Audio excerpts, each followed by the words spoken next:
So I'll start. I'm Tom Solak. I live in Bel Air, Texas, which is a town in the Houston, Texas area. And my mother is Vivian VanWormer.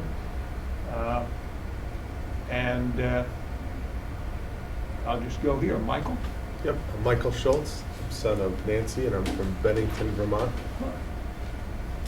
Nancy VanWormer McGinnis, Willard's daughter, and I live down in Golden's Bridge, New York, which is northern Westchester. And I'm Sue VanWormer Hoffman, and I am Willard's daughter, and I live in Etna, Maine. Nancy Van Heusen Dilallo. I'm George's daughter, and I live in Rotterdam, New York. Oh, of course, I'm George Van Heusen. Michael Tucker. Yeah. I live in New Baltimore, New York, and my relationship is to Cornelia. I'm Rosemary. I live in Schenectady, and Cornelia was my mother too. And Nydia? I'm Nydia Hanna, and I live in Atlanta, Georgia. And what else to say about myself? You're not related to these, I'm not but related. You've seen quite a lot about them, I that's have. for sure. I have seen all of your names and all of your ancestors. So.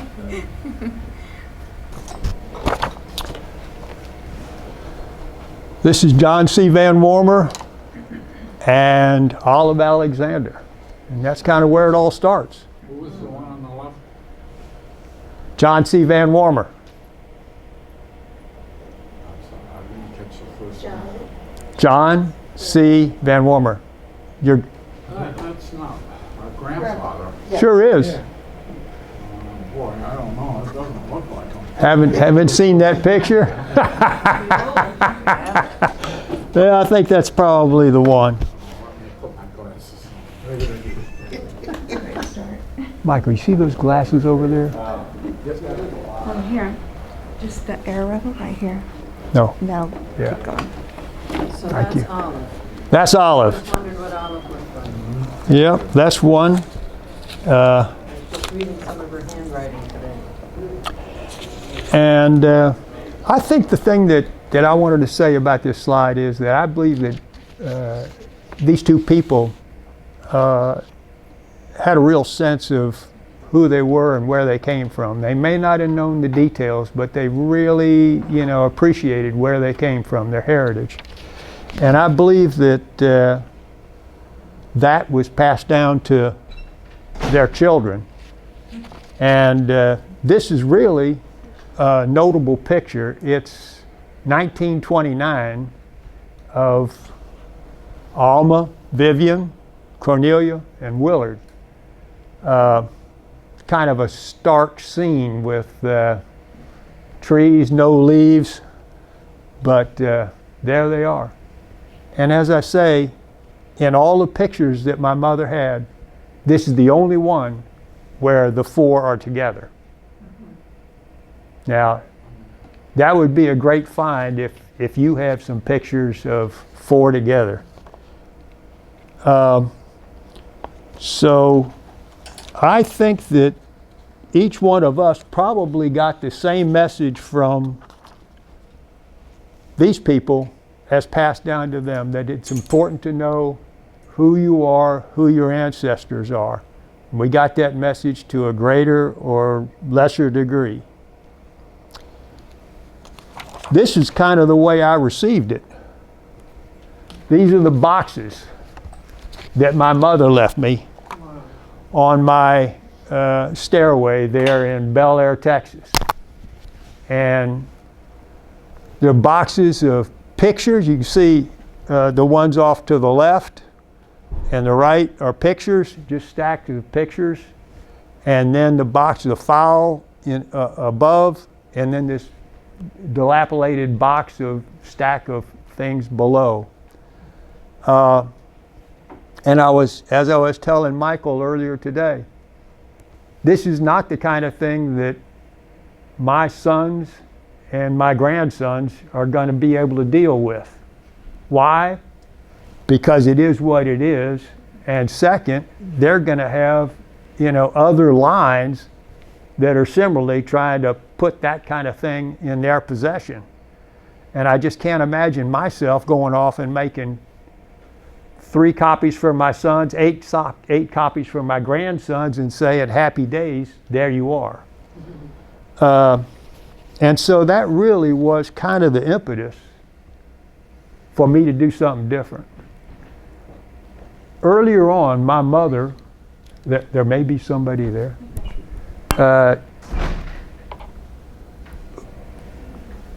who was Probably Jason. Yeah, could be Jason. Yeah. Jason? No? Okay. Earlier on, my mother, who was a history teacher and also an elementary school teacher, she was very well organized, and she was incented to put together the history, and she did quite a lot of work with George, as a matter of fact. And they put together a genealogy that went down for some, but not all of the lines, maybe 3, 4, 5 generations. Some of the lines went, 10 plus generations. But it wasn't the full 360-degree maternal, paternal that you'd otherwise like to see, that's a full representation of the ethnicity. And so you'll see more about that here later on in the day. So after one more, come on in.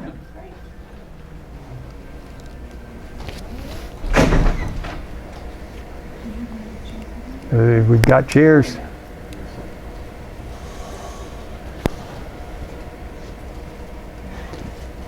So, We were just introducing ourselves a little while ago. Okay, I'm Jason, her son. oh, good. And your last name, Jason? Matthiesssen. Matthiesson. Do you live here in the Schenectady area? I do. Oh, okay. Glad to have you, Jason. So after I retired in 2007, I did my paternal ancestry, Polish, and that was only about 3 to 4 generations deep. It was relatively simple to do. My father had made some pretty good notes, but it wasn't complex and it wasn't deep. After that, I started to think about, gee whiz, tackling this, my mother's. And here I had a problem, and that is that it just got way too deep, way too complex, and frankly, you're building a stack of, say, 13 generations, and if you missed it here on the 2nd generation, everything else that you did beyond that is gobbledygook, absolutely meaningless. And so it's imperative to be sure that this one has high credibility on down to the stack. And that's something that I found very difficult to do, going online and, horror of horrors, using other people's ancestry, for instance, or using only Ancestry.com or Family Search or the rest of it.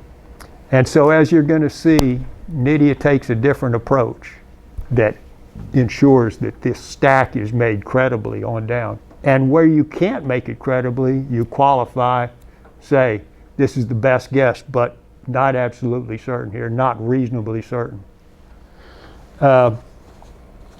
So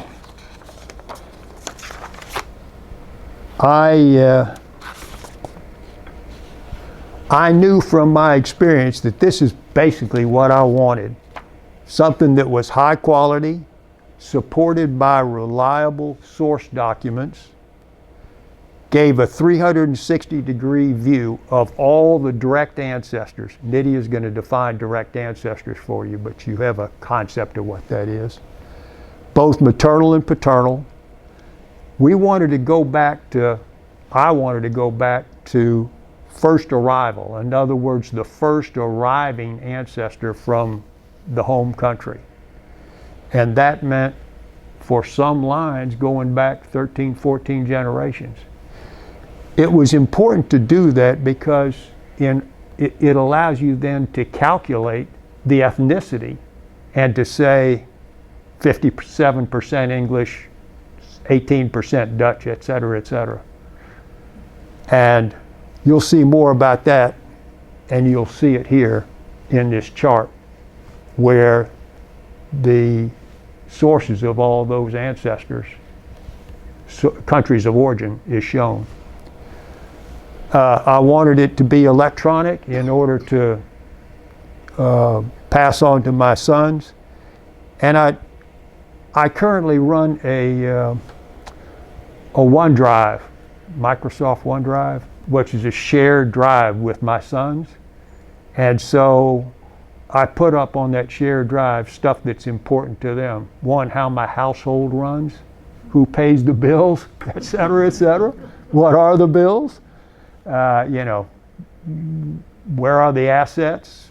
What is the legal documents, so forth and so on.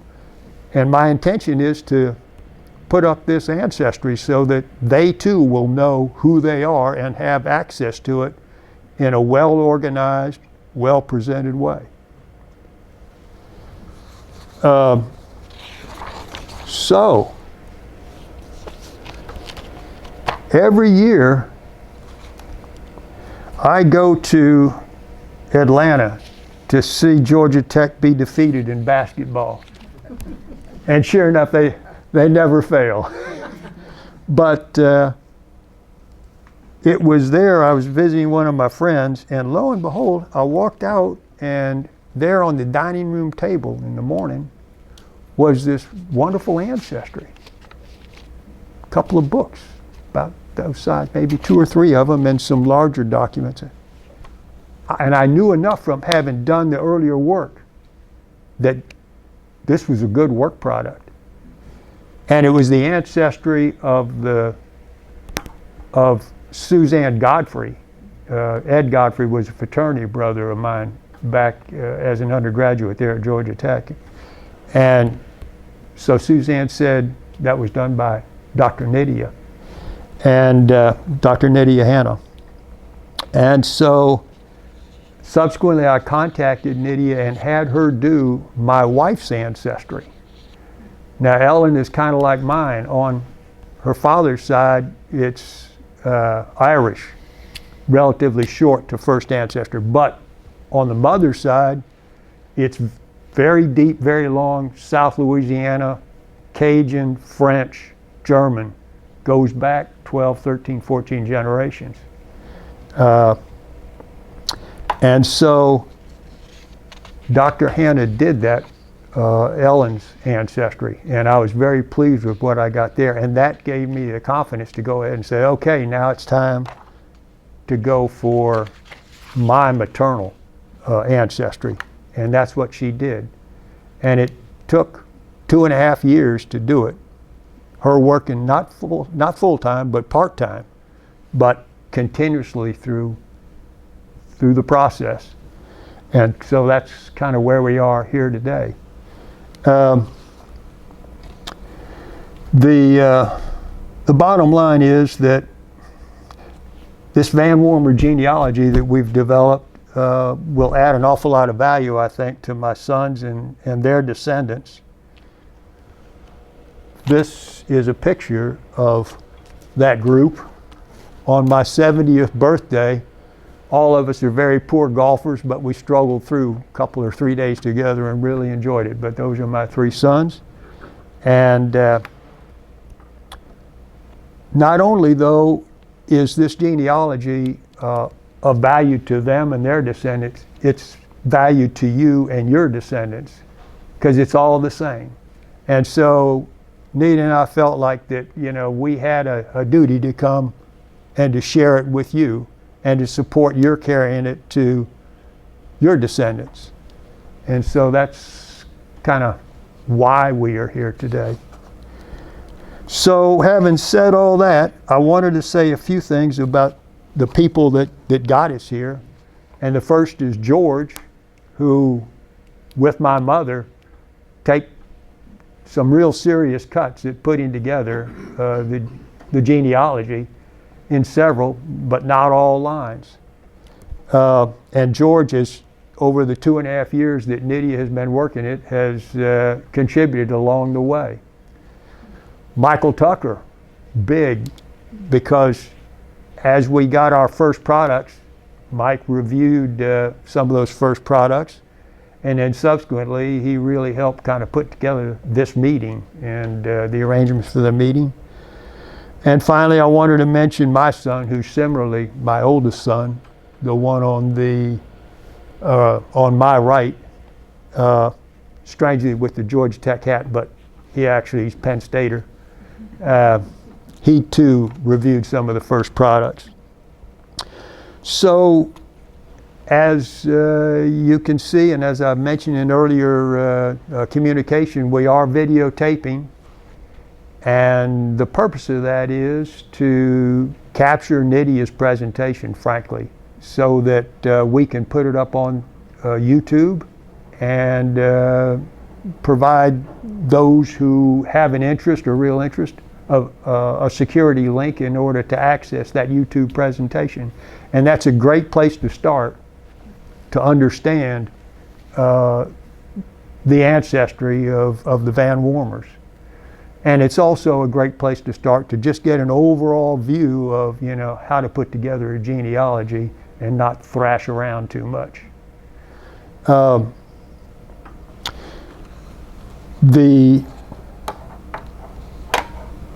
There's value in doing that, but what we want to do in doing the videotaping is not to detract from asking questions and giving answers. And so, as Nydia makes her presentation, please ask questions wherever you want to go with it. Ask her questions, and she'll be pleased to answer those as we go.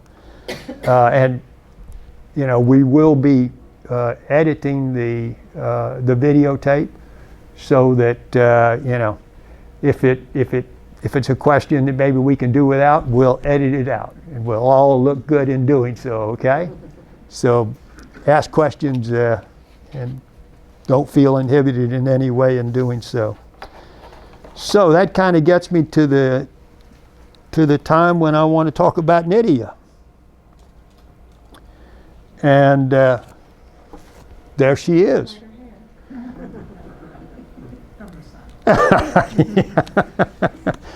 Nydia was born in Pennsylvania. All 4 of her grandparents grew up in Puerto Rico. Her ethnicity is Spanish, Portuguese, and Italian, as you would expect. By the way, Italian's in real handy because I've come to know that here in Schenectady, I think 80% of restaurants are Italian, it seems like. They are good. They are good. Nydia, she reads 7 different languages. For 14 years, she was a professor of science education and biochemistry at Georgia State University there in Atlanta. She has degrees in her undergraduate degree in pharmacy, MS in biochemistry, and a PhD in science education. So she's got a whole chain of things. In 2005, she began to research her own genealogy, driven first by a desire to verify that Juan Ponce de Leon was her 12th great-grandfather, which of interest she was successful in doing. She found herself driven by the excitement of solving mysteries and illuminating the past not only for herself, but also her friends and colleagues. In 2015, she formed a company called Doors to the Past, and that's her company today. The business began by helping Puerto Ricans who wanted to prove their descendancy in support of applications for Portuguese and Spanish citizenship. But since then, the business has expanded to include family work like our own, as well as defining kinships associated with the execution of wills. While all that is well and good, I wanted to comment that, yeah, I've been working with Nydia now, probably plus minus 4 years. And I can honestly tell you that she's highly energized to do genealogical work. And she's very careful to verify. And she will always qualify her work, which I like. You read through the documents, you'll see places where she writes cautions and qualifications. She easily interprets what appears to me to be absolute scribble in historical text. For a while there, particularly during COVID, I was going out and getting documents from Church of the Latter-day Saints History Center, which was open there in Texas but not available in Atlanta. And I would come home with these documents and I couldn't read squat what she told me to get. But she was able to find the notations and make it work. And I can say too that she tolerates learners well, so that comes, I guess, from being a professor. Finally, having visited her house more than once, I can tell you that she has a train set down in her basement for fun. And so with that, I'm going to turn it over to Dr. Nydia Hanna. Thanks, Tom. Let me pull up my my PowerPoint. Hold on.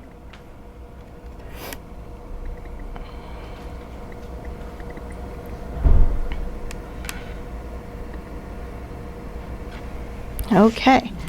Thank you all for coming, and I think it'll be an interesting day today as we go through some of the things that Tom and I were able to accomplish in the last couple of years on your genealogy. And I really do have to say Tom did a lot of work himself. Sent him to the Family History Library I don't know how many times looking for these documents. So it was great that he was able to do that. He was very involved the entire time.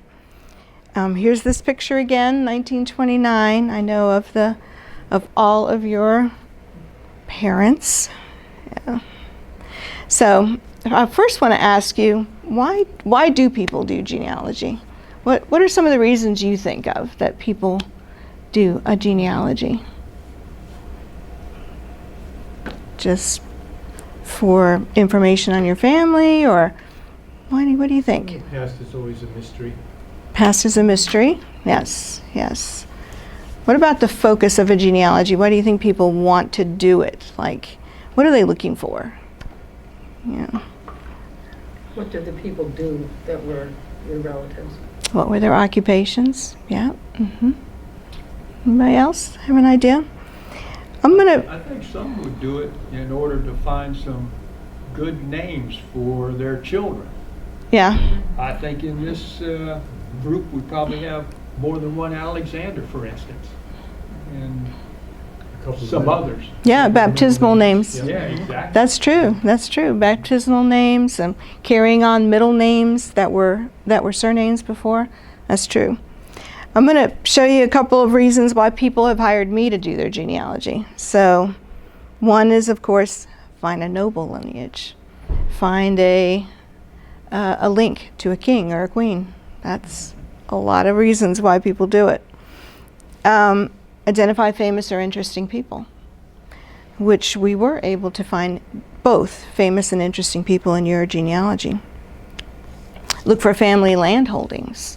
I've had some members trying to identify where their land was, and also trying to go through the courts to get those lands. So that's another reason why people do genealogy. I've had some that wanted to find their slave ancestors specifically, who were their ancestors. So, and some to locate a living relative. I had one gentleman who he was adopted and had no idea who his ancestors were. He had one name. And luckily we were able to find an uncle of his that knew about him. And that uncle was 100 years old, and he was able to see him before he died. So that was a wonderful story, yeah. track diseases. I've done that for some clients that they wanted to see what were the diseases in the family and could we do a genetic, a genome thing. And then verify their ethnicity, which is what we did. So that was the main idea, is to look at the genealogy, look at the ancestors, where did they come from, and is this ethnicity that we're seeing in paper, does that actually match his DNA that he had tested for his ethnicity? So that was the main reason. The large questions were, where did Vivian's ancestors immigrate from? Why did they leave? What was going on? Why did they leave? And why did they come here? And how did they arrive? Where did they settle? And what were their contributions? So the focus was really more on those first arrival. And we talk about first arrival, in other words, the person that came across the ocean, you know, that person that came. And so why were they here? So that was the main focus. I did gather all of the documents, all of the direct ancestors up to those first arrivals, but the focus was those first arrivals. Who were they? Where'd they come from? Can I prove that that's where they came from? And what about their family? Who were their parents? Was there anything interesting about them in the old country? So that's what I tried to do by anchoring documents from that home country. And then at the end, compare the first arrival to Tom's DNA. And does that match? Or can we really see that in our genealogy?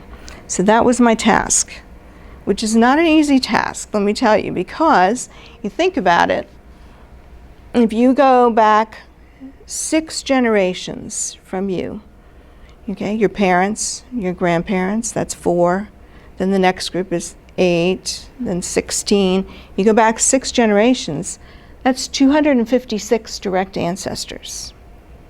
Okay? I found this on the web. Okay, no, don't talk to me. So that's 256 ancestors. And then you keep going to here we're looking at 10, 11 generations back. So a huge amount of direct ancestors all the way out.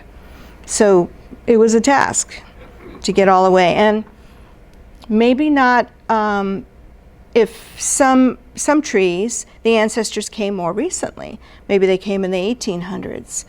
All of your ancestors, a majority of your ancestors, came in the 1600s. So we're talking New Netherlands, New Amsterdam, and New England.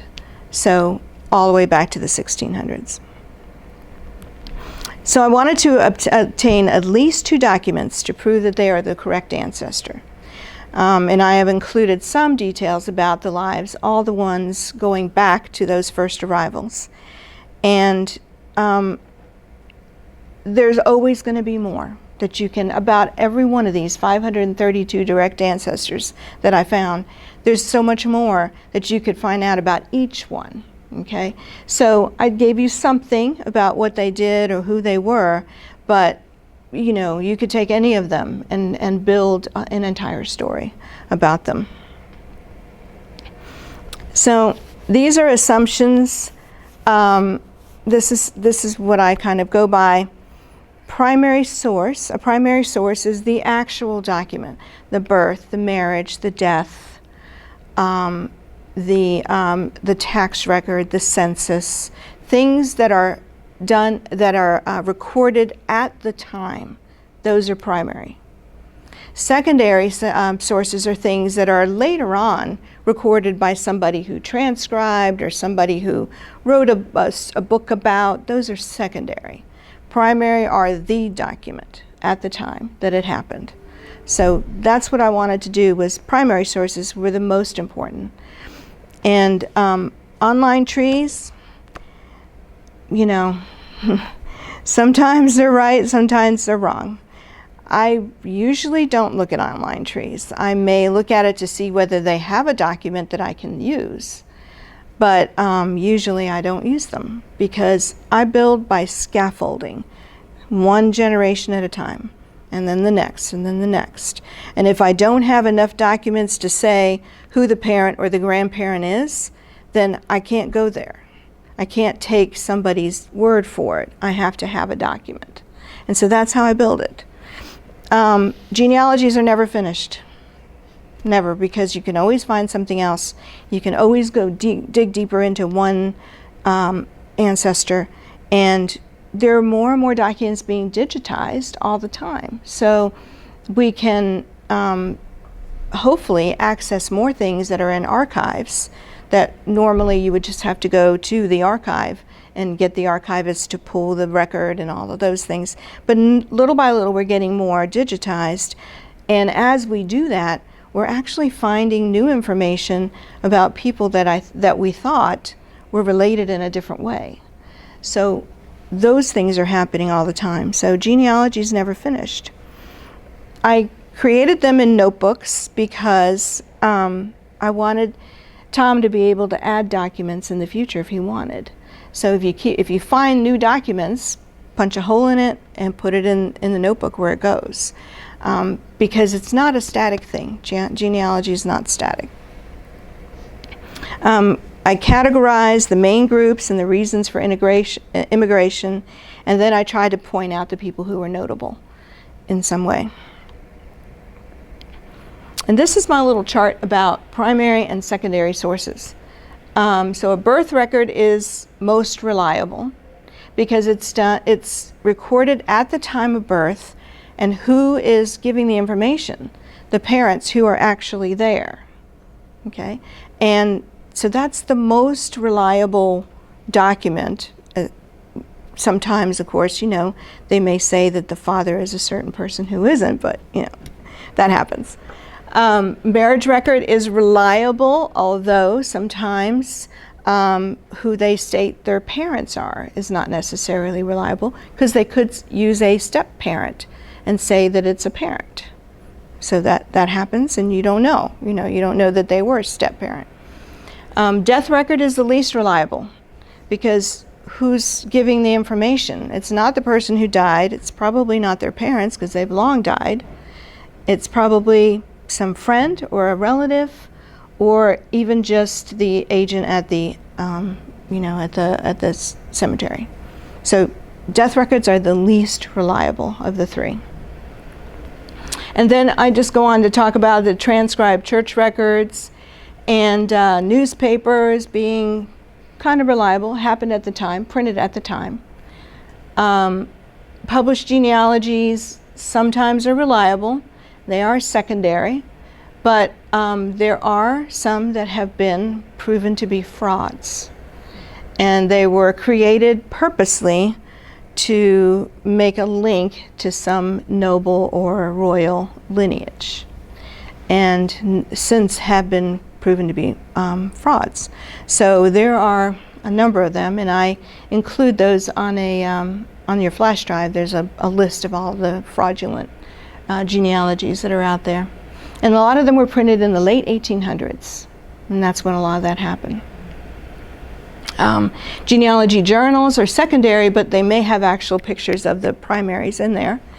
And then, of course, and any online trees, Ancestry, Family Search, MyHeritage, wherever, they're going to be least reliable, but they may have connections to primary sources which are reliable.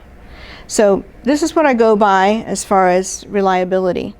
And I'm going to explain WikiTree here in a minute, okay? This is the genealogy, Tom's genealogy, or Vivian's genealogy, I should say, to first arrivals. This is the whole thing. So you notice that some of it ends early. Well, that's because they came earlier. They came later.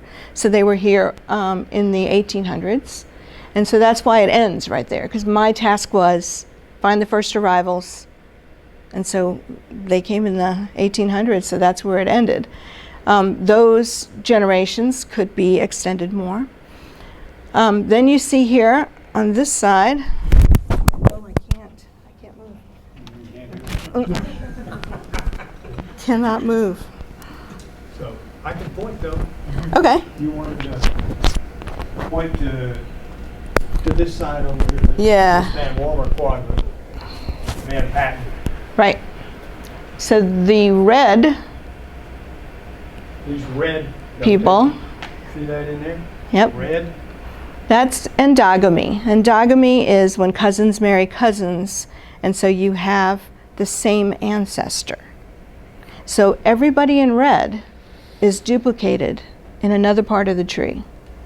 So, Red in here. yep, so it happens on the English side and it happens on the Dutch side. So in other words, cousins are marrying cousins. And in one case, you have an ancestor on the English side who you come from 5 of his children. So it's hard. It's hard to understand until you see it.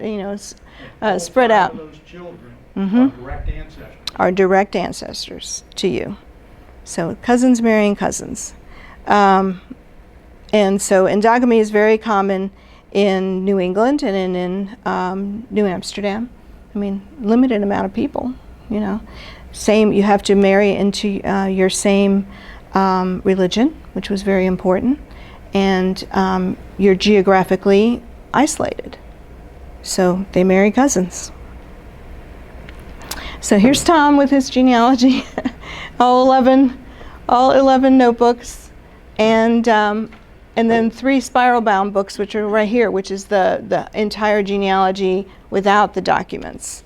So I mentioned what I'd be willing, and what my sons would be willing to tolerate.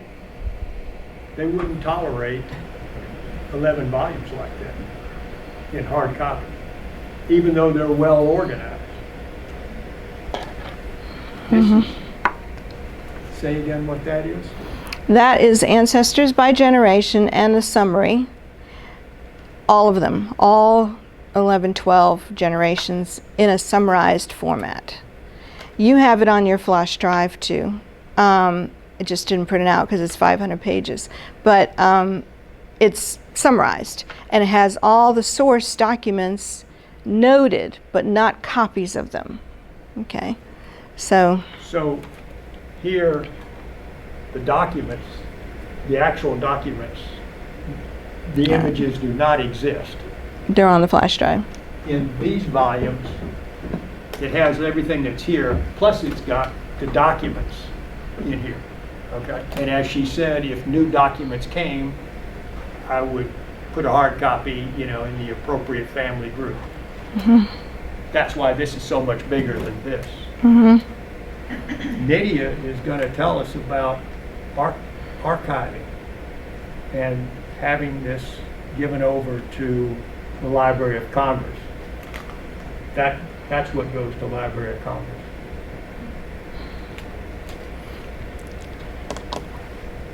Okay, so I talked a little bit about how I scaffold, I build with the primary sources, and sometimes people want to do a wide genealogy. In other words, they want to find all the cousins and all the descendants, and that's a different story than what I was tasked with doing. I was going deep. Every grandparent, all the way back as far as I could go to that first arrival. So that's called deep instead of wide. I organized by surname so that I could make sure every time a surname came up that I could make sure I could get to that surname and where it came from. So, Olive Alexander marries John C. Warmer, and so I have Warmer and I have Alexander. Now I also have Olive Alexander's mother's surname, and so each surname had a folder until I got to that original person that brought the surname here. So there were, I don't know, more than 200 surnames. And then I organized by family group and tree, and then how in the world to bring this thing together and put it into a notebook format. We deliberated for a long time as to how to do that. And we decided that I would divide it by the parents, the grandparents, the great-grandparents, and then there would be a separate section for each second great-grandparent. And that's how this is organized, okay? Because then it seemed like we were really dividing between the German side, the English side, and the Dutch side. And that's what happened. So that's what all those circles are. Those are all the second great-grandparents out in the circle. So these are the second great-grandparents. Mm-hmm. And then this person here, Ann Murphy, Mm-hmm. she becomes the center of this diagram, this secondary circle diagram. And then her lineage is here. Mm-hmm. This is an easier to read presentation than the one that she showed earlier, in that if you get out here 13, 14 generations, it gets so small. This overcomes that problem, at least in part. And then I'll just go over these definitions again. Direct ancestor, you share DNA with that person directly. They handed it to you, okay? They handed that DNA down to you. So that is a direct ancestor, is a parent, grandparent, great-grandparent, great-great-grandparent, not siblings of them, okay? First arrival, first person here. Source and citation. The sources are the actual church book or tax record or the document that says marriage, birth, death, written at the time. Those are sources. Also, a source book could be a transcription, could be a book, could be anything that is written about those ancestors as a source, okay? A citation is that within that book, I found your ancestor. I may have found other ancestors in that book. So those are citations. A citation is one instance of your ancestor in this source. So that's how I divide it, okay? Endogamy, we explained, cousins marrying cousins, it happens. And that's very common in many cultures. And then WikiTree. So let me explain, well, I don't have my slide for WikiTree yet, so let's hold on. I don't know if you're aware that in colonial era, the dates were different. From January to March were actually the year before what we consider our calendar. This is in 1600s. So that's why sometimes you may see a year as 1625/6, because from January to March, it was actually the year before. And they started their calendar in March. So interesting. For just like maybe 50 years of the beginning of the country. There are differences between a birth date, when somebody is born, when somebody is baptized, can be a couple of days later, it can be months later, it can be whatever. And then when they're registered in a civil record, that's a different date. Could be a different date. Could be years later for that. So we have 3 dates for everybody's birth. And so sometimes you may see people will put a baptismal date, because that's what they find in their Bible, is sometimes the baptismal date, not the birth date, when they were actually born. So that's why we see kind of a little difference sometimes in days of people's birth. Surnames, I try to go by the baptismal spelling of their surname. Surnames changed over the decades and over the centuries. So whatever their surname was when they were baptized, that's what I put. Not necessarily how it changed or what their children, how they spelled it later. Mainly because I'm trying to honor the original spelling if they were Dutch or if they were German. So I try to put the original way that their surname was. All the surnames are capitalized in your genealogies, just so you can tell the difference between the surname and the first names. And then I did use spreadsheets, and on your flash drive you have the spreadsheets. I printed 2 of them in your notebook, but you also have the spreadsheets which are searchable, which I think are easier to use. And one of those is the 532 Direct Ancestor Index, which I did print for you. And this is the big one. This has got all 532 of your ancestors that I found. And this is a really good way to navigate the genealogy. And it's cross-linked to all of the sections in the maps, and it indicates which ones are first arrival, has their birthplace, their parents, their spouse, everything. I mean, just anything you want to know about them, and where to find them on the flash drive. So it tells you what section, what folder, all of that. Tom's favorite spreadsheet. Yeah, that's it. And then you also have the 236 first arrivals. And in this one, I tried to identify something interesting about them. I wrote a little paragraph for each one that tells you what is interesting and what position they have, what occupation they had, if they're related, if one of their descendants is a president, I put that on there. And if I had an actual document. So like in this one, you can see this is Low Lawrence VanWormer, who is the VanWormer who came. He was the first one. And here I have, which documents do I have? Yes, I have his baptism. Yes, I have his marriage. And yes, I have his ship list and his immigration when he came. So, so I kind of indicated in green if I did have those things. I also put their religion, and I also put where I documented their information from. What source did I have? What religion was he? Dutch Reformed. Yeah.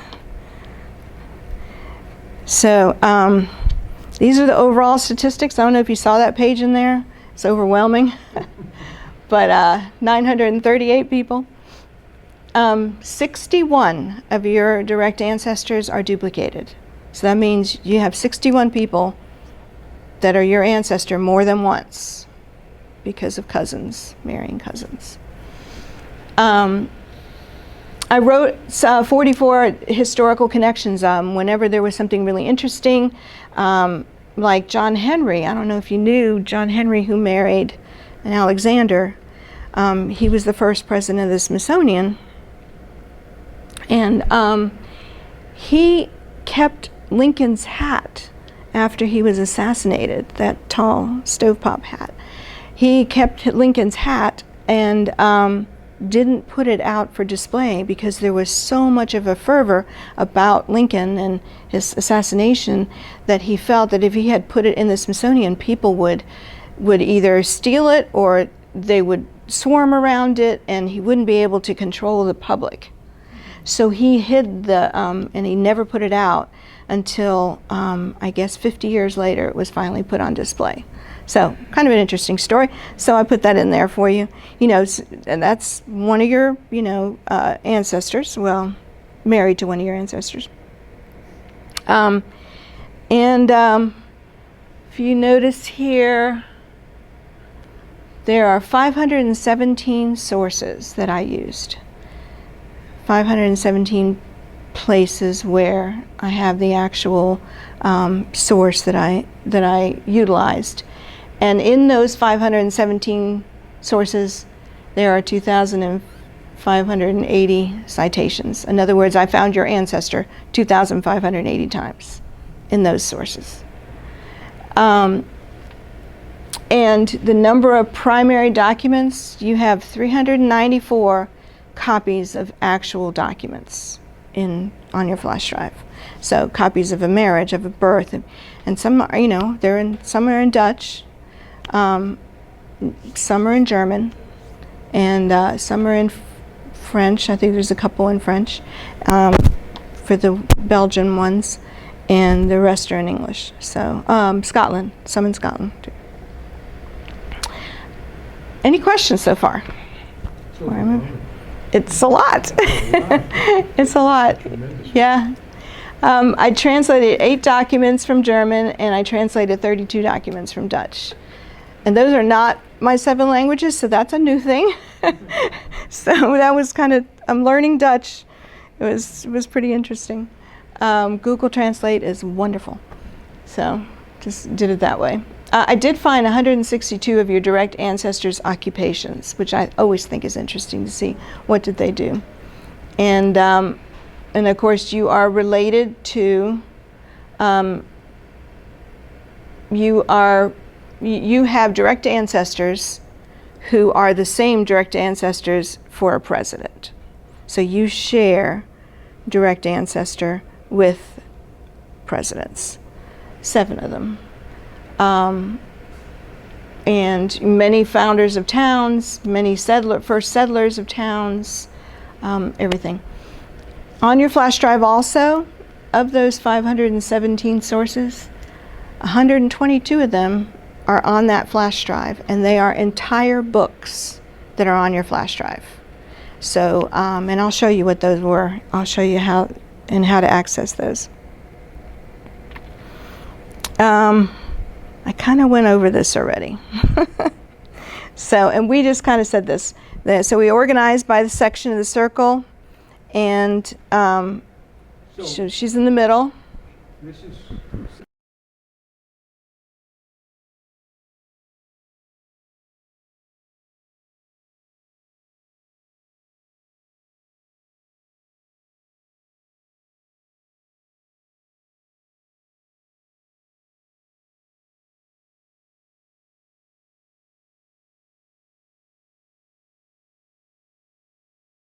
sometimes I wanted to say something more about whether the reliability of what I put in there, or I put in some extra information or a little biography or something. I just kind of summarized for you about the ancestor. And then I put the actual sources, the primary sources. So a copy of their marriage, a copy of their birth, a copy of their death. And then any biographies, histories, and then any published genealogies. I put copies in there of some of those, and then any family or website genealogies. And then if you notice, the reliability is, primary sources, of course, more reliable, and family or website genealogies are least reliable. And then those circle diagrams have the first arrivals indicated in color. So if you notice, they're all indicated in color. Yep, and this one too. Any of the first arrivals are a colored block. And the ancestors in red are duplicates. Okay. And this is what an index looks like. So at the beginning of each section, there's this index, and it tells you exactly what is in there. So, like for Alexander, Sander, Glenn, all of these documents I have for him. I have biographies, I have his immigration, his ship, I have his marriage in the Netherlands, I have her baptism in Scotland. So, and if anything was in a different country, then I put it in green, so you can quickly find those documents that are in another country. There's a Word version of the indexes that's on your flash drive. So if you want to add documents, you can just use that Word version and add your documents into the index and just put it in there. Is there a page in here that says these things? Because I was trying to find it. That says indexes. Or the one before, that I was trying to. Yeah, I think I did put it on the beginning summary in section 1. I think so. I'll have to look. We can look and see. we can point that out to you. Yeah.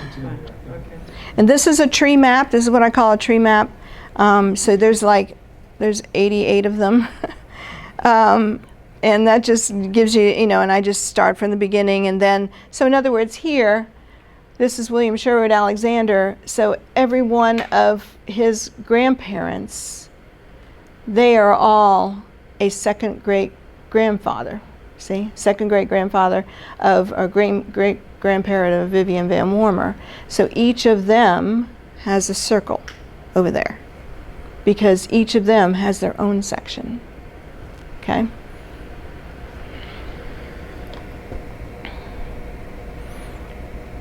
And this is the Ancestors by Generation report, which is also in there. I didn't print everything for your notebooks. In other words, yours is a summary. So, I mean, because this is huge. So you don't, but it's all on the flash drive. But this just gives you an example of an ancestors by generation, which is what that big report is. And this shows you, you know, their dates and their occupation, who their parents were, their children, their grandparents, you know, just kind of situate them. And then you'll see in green are the source references. And so this is where I have put exactly where I've gotten all the information for this person. And so that's the 517 sources and the 2,500 citations. So that is the ancestors by generation. And then what this doesn't show is that in red are my notes. So anything that I've put in there that I want to say, you know, this is what we know about this, or this is not verifiable, any notes that I needed to put, and also a description of them. Now, Nydia, is it our plan to pass out the books that are in this other stack? Not yet. Almost. We are. Does that contain the ancestors by generation? No. Oh, it doesn't. No. And then there's a family report for each couple and their children. So, and it's just, and so that is like, within each section, every couple has a family report, and then all of the documents for that family are behind it. Okay. So now let me talk about Wikitree. Are any of you familiar with Wikitree? Have you heard of it? Probably not unless you, yeah. Okay, so Wikitree is where genealogists collaborate. This is where we debate and discuss and give our proof for an ancestor's documents and the reliability. This is where everything is checked and double checked and triple checked, and you got to source it, you got to prove it, all of that. So in Wikitree there are certain projects, and New Netherlands is one of the projects. So they have taken all of the new Amsterdam people and made a page in Wikitree for them, and all the genealogists who work on that family put their sources, and this is what I think, well, no, maybe not. I found this document, and so it's all documented there, everything about this document. Your 256 first arrivals, 95% of them have a Wikitree page. So that's wonderful, because then I automatically had a link to all of the sources and everything that I could find for them. It talks about incorrect genealogies, it talks about debated, and it also identifies fraudulent genealogies. So super helpful. It's free. It's on the web. You can go there. It's a great resource. These are historical connection things that I kind of talked about a little bit there with Lincoln's hat. If I found somebody interesting, I wrote a little story about them. Thomas Stanton, he was the Interpreter General of the colonies. He's one of your ancestors. And he wrote a catechism for the Indians, which is really interesting. I mean, he was that dedicated that he said, I know we need to convert them, but he wrote it in both languages, and he learned their language and the catechism, and there's a copy of it on your flash drive. And there, he wrote it with English and then the Native American language right under it. It's pretty cool.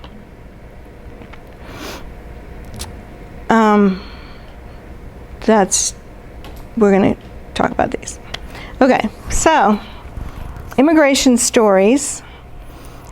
I wanted 256 of them, right? So I wanted to organize it so that we could look at the main groups. So you mostly have Puritans coming from England. You have Palatines, who are the Germans, coming from the Palatine area of Germany, which is around the Rhine. And then we have Huguenots.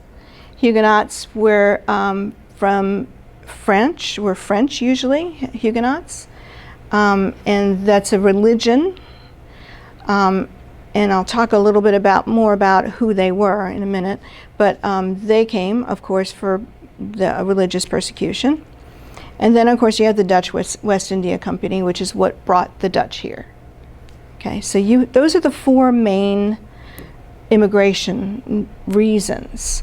And 3 of these happened in the 1600s, and the Palatines happened in the 1700s. The Germans came later. Okay, so I wanted to find a way to do this that would be interesting for you. So, so I chose 4 of your ancestors to look at in more depth. And we're going to do this in Google Earth. So, I don't know are you familiar with Google Earth? Anybody? Yeah? Okay. So that's what we're going to do. And we can pass those out now. So, we're gonna talk about one of your Puritan ancestors. We're just going to talk about one guy. Now, what I handed out has all 4 in there, and you may want to look at it while we go, or you may want to just watch, and then you can look at it later, because I'm going to show everything that's in there on the screen, okay? But I wanted you to have some actual documents, so you're going to see some actual documents in there. But let's talk about Matthiesssen. Matthiesssen, Senken. This is one of those examples of how a name changes, a surname changes.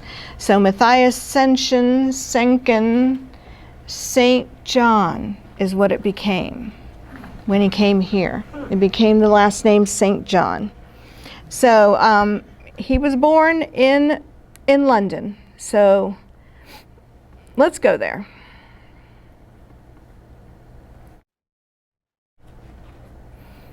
So we're going to go right into London. And this is the area of London that he was born. He was born on Silver Street in London. And he was found on the list of strangers, a type of census taken to list foreigners who settled in England.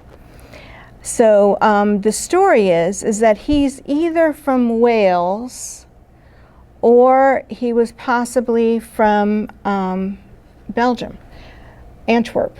They're not sure. Okay, so there's a lot of debate as to where he was from, but what we do know is that he and his parents lived in London for a while, but his father was probably from Wales or Antwerp. So we don't know. So he's living there in 1601. Let me show you, I'm going to back up a little bit, and sorry if this goes fast, but let me back up a little bit here. Okay, so this is where he was. And let me overlay London at the time. This is what London looked like then. Okay, this is overlaid on top of the actual place now. So if you notice, Silver Street is right here, no longer exists. Okay, if you watch that street, you'll see it's not there anymore. Okay, but Silver Street is where he lived, and that's where St. Olive is the name of the church. And St. Olive was there on Silver Street, and it was destroyed during the Great Fire in 1666. So it's no longer there. But this was the church where he was baptized in. And here we can see the baptism of Matthiesssen is what he went by there, Sengens. And where that red arrow is, that's the entry of his baptism at St. Olive. And so this is what I mean by when I say an original document. There are 394 of these original documents on your hard drive, on your flash drive, and they're in a high resolution, so you can zoom in to see these. Okay. So there's his baptism, and here's another little interesting thing. Who else lived on St. John on Silver Street? Shakespeare at the exact same time. So he was a neighbor of Shakespeare and probably knew him. Everybody on Silver Street was on that census, and William Shakespeare was actually a lodger at Montjoy's house, which is right there on Silver Street. So your ancestor lived next to Shakespeare, which I think is kind of cool. Let me go back here. Sorry, we're gonna jump in here, and we're gonna see what this area looks like now.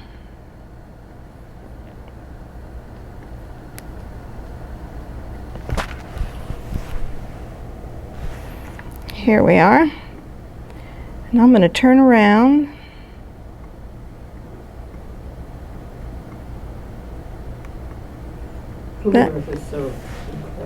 That's all that's left. So that's all that's left of St. Olive Church when it burned. So no longer there. But they did keep some of the things, some of the ruins.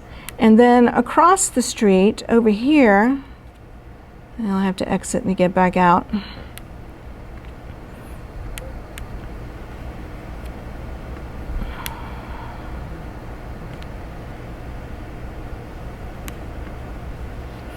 Right here, this over here was another part of St. Olive. It was this whole area. The ruin is on this side, and then there's like this little park right here, and that's where that sign that says William Shakespeare lived here is. So they're all in the same area. And there's also a sign of St. Olive Church there on the ruins, and it explains this was the parish church of St. Olive, Silver Street, destroyed by the dreadful fire in the year 1666. And so this is the symbol, or the plaque that's there where the church used to be. Yes, I guess because of the Great Fire. Yeah. Yep. So this is what we know when he was living here. Then the Sension family moved to New Windsor. And they moved all the way over here from downtown London to New Windsor. And yes, right next to Windsor Castle. So let me run in here real quick. And then you see here, Windsor Castle, right here. And this is the area that they lived in.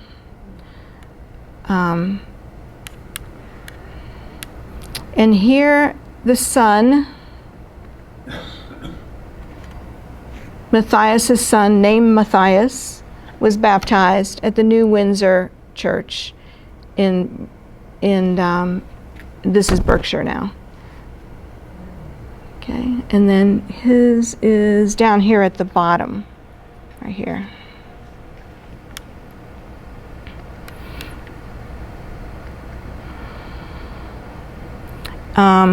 Can I drop in there? Oh, I think I can. Hold on. I think I'll drop in there and we can look at this church.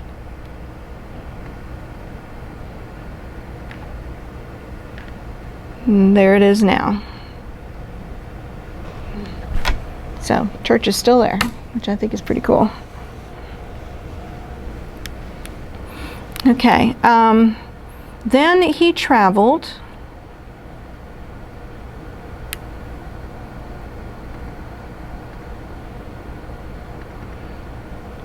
to Weymouth, which is on the bottom edge of England, and he boarded a ship here. We don't know the name of the ship. We just know that that's where he came from, that he boarded here, but we don't know the name of the ship. There were a lot of times there were many ships that went at the same time, and there was one record of all 5 ships, so we can't say exactly which one it was. That happened also in the Palatine immigration. You said there were 5 ships that left at one time? Yeah, there were. And they were all going to Dorchester. Okay? So they all came to Dorchester with the Dorchester Company. So let's go ahead and travel then to the New World. And I don't know why that's doing that. Here he is in Dorchester. This is what it kind of looked like back then in 1634 when he came. Now, there's a lot of reasons why they came to Dorchester, and I'm just going to post some of them here. The settlers, they settled in Dorchester as Puritans, and there was an issue with the governor, with Governor Winthrop. He thought the government should be run by only a few people, and the people thought that they should elect their leader. So Winthrop's ideas were unacceptable to the people of Dorchester. So they left. They landed there and then they left because they didn't like what Governor Winthrop was doing. So 60 men, women, and children, led by Roger Ludlow, maybe you've heard his name. He was the owner of the Mary and the John, which was a famous ship. They set from Dorchester to Connecticut. And this was the founding of Connecticut. And Connecticut was founded for religious freedom. That was the whole reason. And so you find a lot of people who were unhappy with their Puritan background or Puritanism wherever they were, they would move to Connecticut because it was religious freedom. So this group moved to Connecticut. Their furniture and their heavy possessions were sent around by water, and they went by land. But winter was upon the party before they settled, and the river froze, and so they were not able to get their provisions. And they couldn't set the provisions, and their furniture and all their possessions never did come up the river. So by December, their supplies had given out, and they were starving. A few of them returned to Dorchester, but most of them survived only by the help of the Indians and by the original Plymouth settlers, the Pilgrims. And you may be aware, Pilgrims that landed in Plymouth, they're different than Puritans. They were a different denomination of religious sect. So the Plymouth people were Pilgrims, a different religion, and not religion, like a sect. And then the Puritans were different in that they just didn't want the Catholic Church, the Church of England to have so many Catholic rites. They didn't want to have a rite of baptism. They didn't want a rite of different things that were too Catholic to them. And so that's why the Puritans separated. They wanted the Church of England to be more Protestant than it was. Okay, so he's moving from Dorchester now to Windsor, Connecticut. Here we are in Windsor, Connecticut, and let me overlay.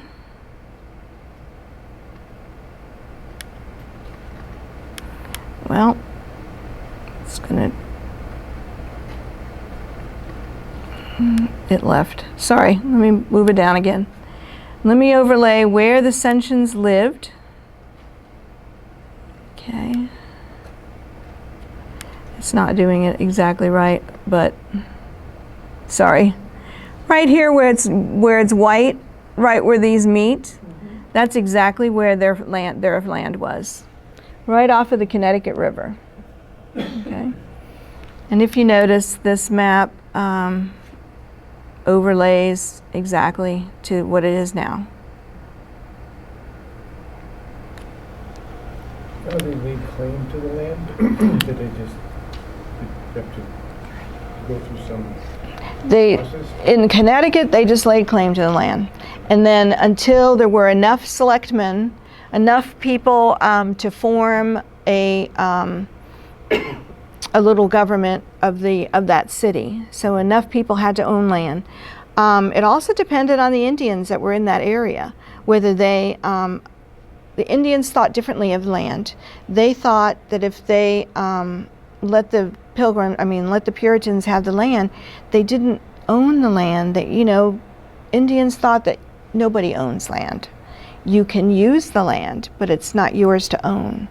So at first, it just depended on the relationship they had with Indians, whether they could use the land. And then after, unfortunately, they kicked out all the Indians, then they made contracts, and then they started having land taxes and things. But that didn't happen until the Indians left, until they unfortunately got rid of them. Sorry? The Pequot War. Right. The Pequot War, exactly. Okay, so then he was in Windsor, and then they moved to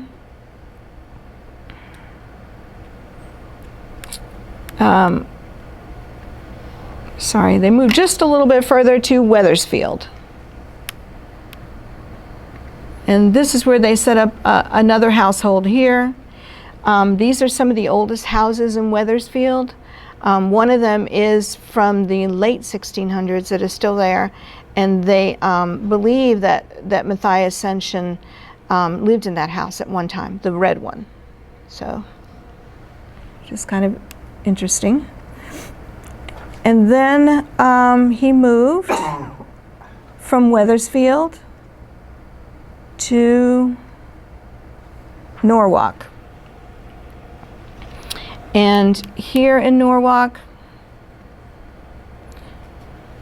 this is the ancient home lots in Norwalk, and here he is, Matthias St. John by this time, instead of Ascension.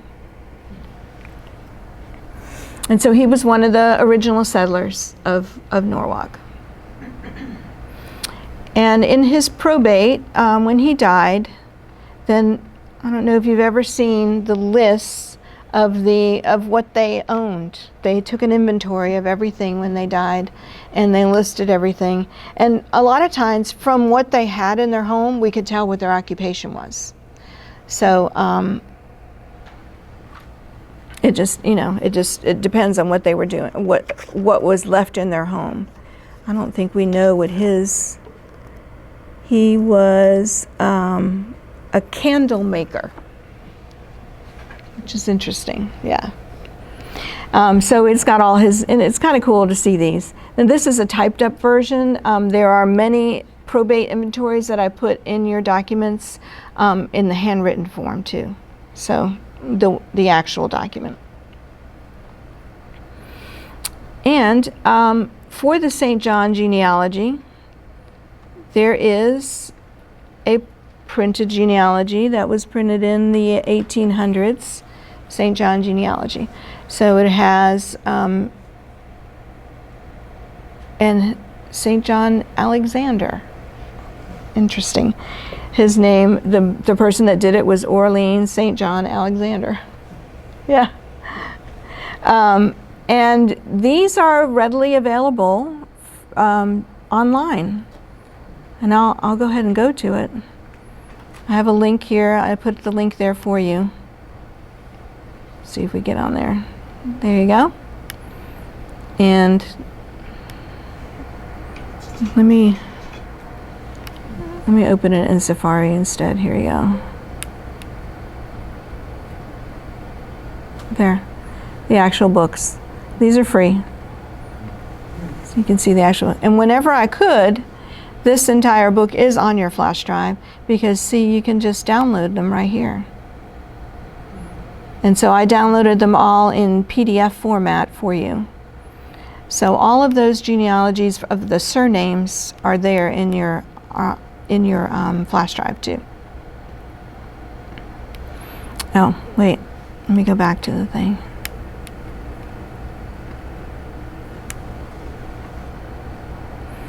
Okay. And then I also created a website with all of these immigration stories that we're doing right here. And I put the link in there for you too, so that you could, possibly do these also. And they create a thing called a KMZ file. And I can send you, or I'm going to upload those KMZ files. And all you have to do is put Google Earth on your computer, import the KMZ file, and you can do exactly what I've just done. Okay? So you can show your family or whatever, and the actual documents will come up for you just like they did here. Okay. So that's the story of Matthiesssen, St. John, who lived next to Shakespeare, which I think is pretty cool, and was a candle maker. And he is your, is he 9th great-grandfather? Nydia, can you help me point out where he is? 9th great-grandfather. Sure.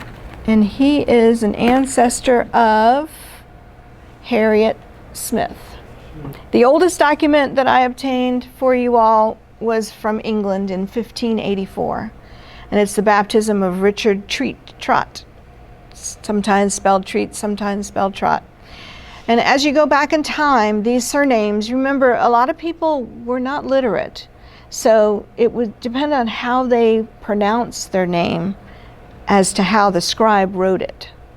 So, so Treat, Trot, I don't know, in an English accent, I guess it sounds the same to them. So you'll see that it's both ways. And he's from Pitminster in Somerset, England, 1584. I did organize all your ancestors in the military, and I organized it by war. So I gave you that one in your summaries, so you can see which wars. And I meant to look and see how many Revolutionary War ones you have, because there's a number of them, which would make you DAR number of times. So it's not just one. And if you want to talk about how to get that certificate, we can talk about that. I tried to tell you what lineage they came from, which one of those circles you're going to find them in, and the resident, where they lived at the time, and their rank. Okay, so that's what that ancestors in the military is. Notable ancestors. I tried, it was hard. I mean, there's 532 people, so I tried to figure out the ones that kind of stood out to me, you know, if they held an important position, if they were noteworthy because of their occupation. You have some ancestors that were the first physician of Connecticut, and you know, different things like that I think are important to kind of note. You had many ancestors that signed important documents. You did not have any Mayflower ancestors, nobody in the Mayflower, but you had people who signed the documents that started Connecticut and that started New Jersey. So you had interesting ancestors. You do have one ancestor that comes from a royal family, from the King of Scotland, and that was Helen Livingston. And that genealogy has been verified. I just linked you to that Helen Livingston to make sure that you know you are her. She is your great-grandmother. And then the genealogy from Helen Livingston back to the Kings of Scotland is printed in a journal article, and I included that journal article. It's pretty long page, yeah, but it's in there. And so yes, you do come from the King of Scotland. So there you go.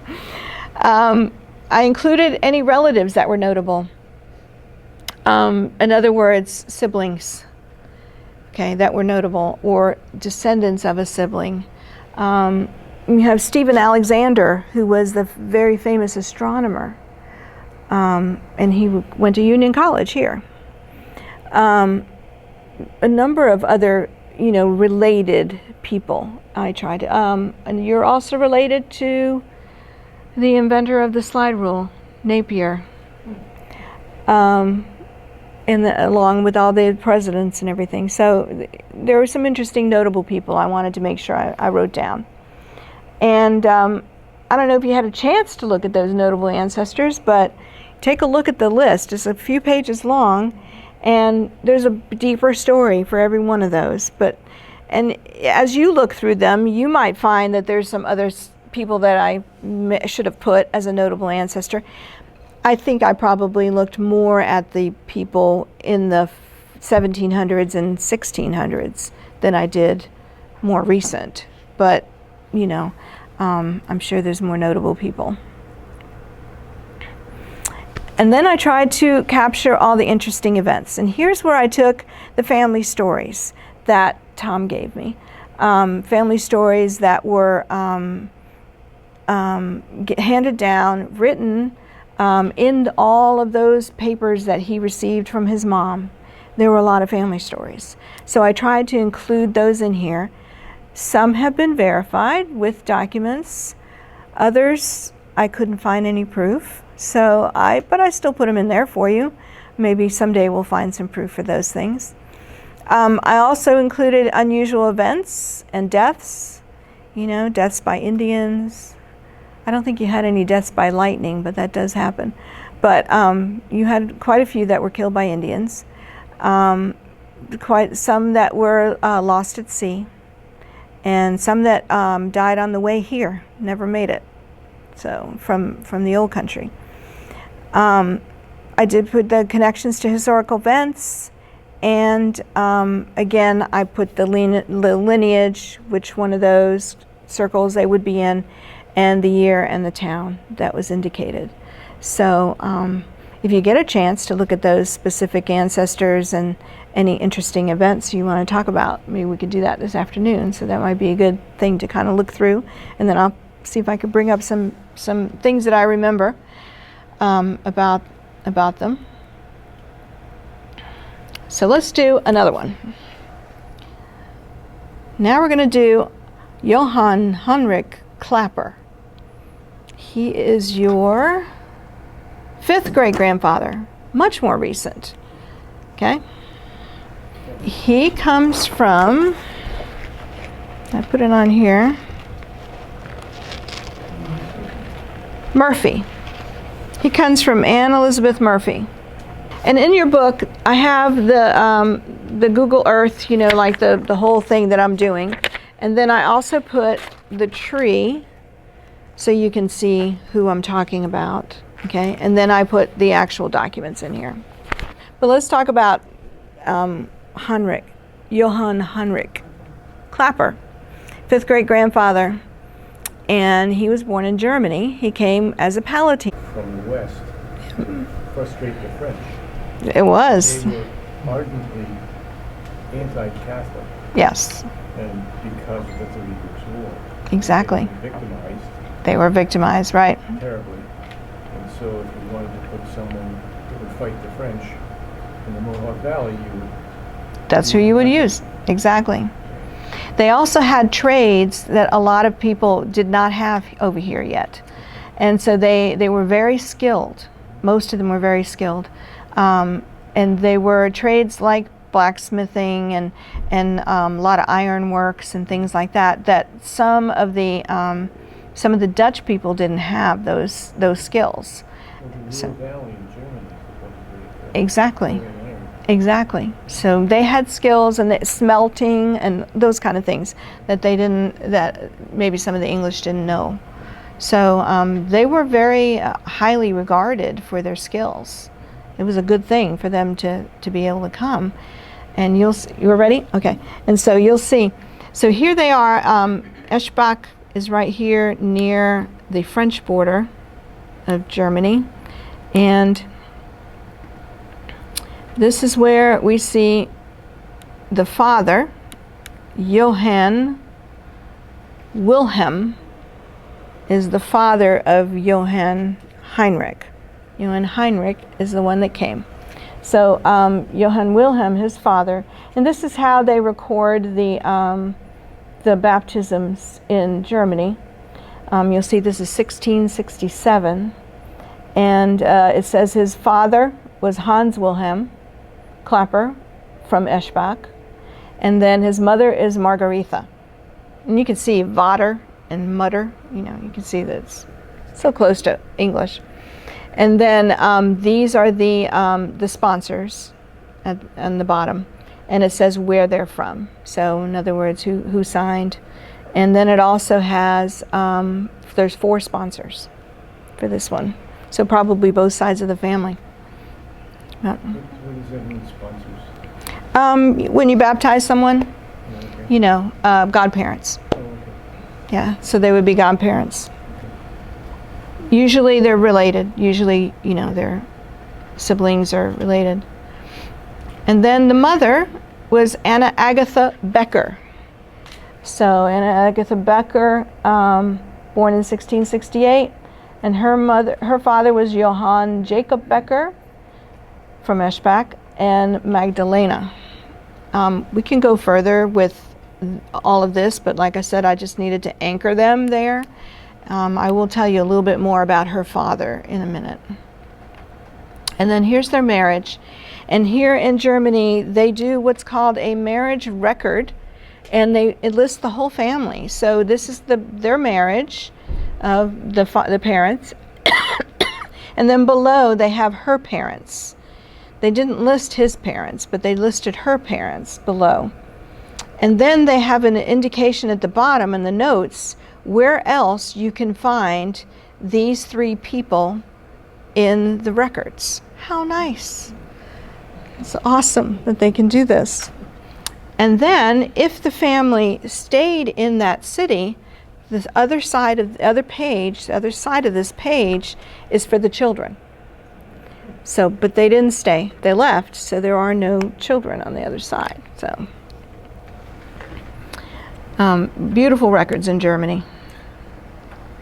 Okay, so then they moved a little further north to a town called Blessenbach. Little tiny town up here. Why would he move there? I don't know, except it has to be for the ironworks, because he's a blacksmith. Now, they're moving out of the Palatine area because already in 1699, we're starting to have those issues. And we're starting to have the religious issues between Protestants and Catholics. And so the area was just not that good for them at the time because they were Protestant. Here's a photo of the town of Blessenbach. Can't get it that way. Little tiny German town. And I couldn't get we can't drop in. There's no street view for them, so we can't drop in and look. It's so little, they haven't even had the Google Earth people go there and take pictures yet. But this is where Heinrich Hendrik was born, in Blessenbach. And here's his baptism, and this is the church that he was baptized in. So, and it lists, there's his father, Johann Wilhelm, from Eschbach. So, here's where he was. Now, the reasons why they left. The Germans were fleeing famine, and war, and religious persecution, brought on by Louis XIV of France during the 9 Years' War, and the Spanish Succession Wars. In addition, in the winter of 1708, it was the coldest to date. And entire crops and even wine and spirits froze into solid blocks. They had to leave. It was frozen. They couldn't do anything. People were starving. So what triggered this spectacular exodus was impoverished Germans to England was the Crown's promise that they were going to give them free land in British America. And that's what they did. So the Crown, England, said, okay, all you impoverished people, come to England and we're going to send you to ships to our New England, to colonial America, and we will pay your way for you to do that, because they wanted their skills and they wanted them to go there. So the first arrivals came from the Palatinate, which is in German the Pfalz. I don't know how to say it in German. And the refugees became collectively known as the Poor Palatines. And they first went to London, and then they went to the New World. Now I want to do another overlay here so we can understand the Palatinate. So don't watch for a minute while there we go. Okay. So this gives you an idea.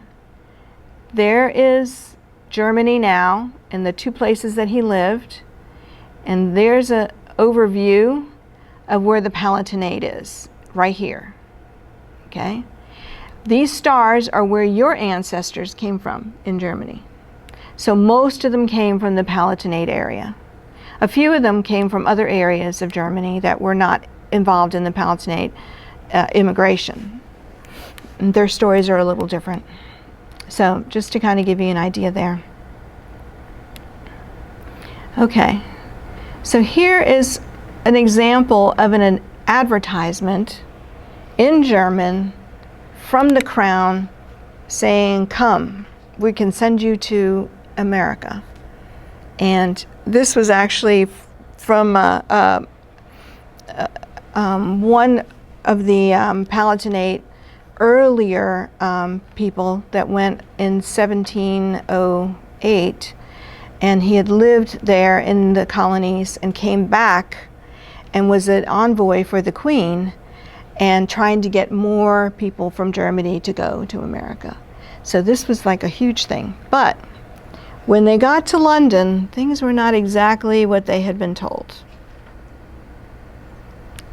So here they are now leaving Blessenbach, and they go up the Rhine, which took 4 to 6 weeks up the Rhine, and they are now in Amsterdam or Rotterdam.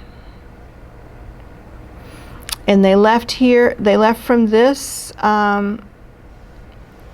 port of Brielle. And this is a map from that time, 1689, a little bit before they left. They left in 1709.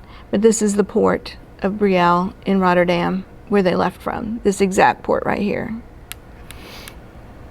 And then they went to England.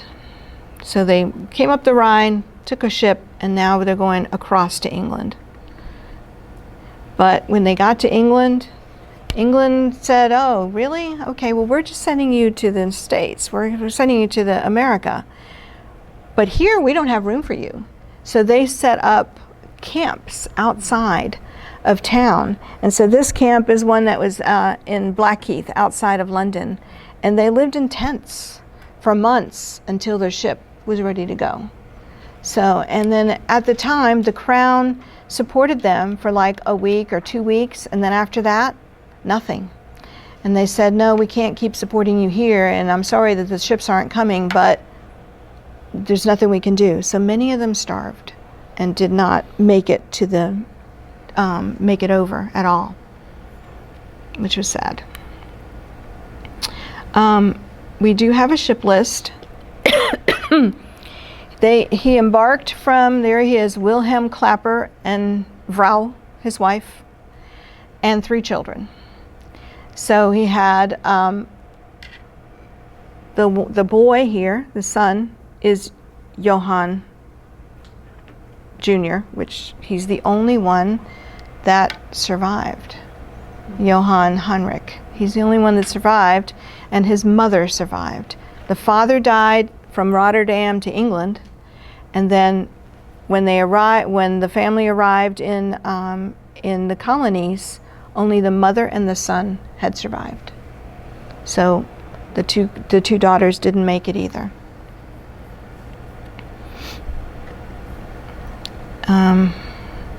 Then we go from London to the port of New York.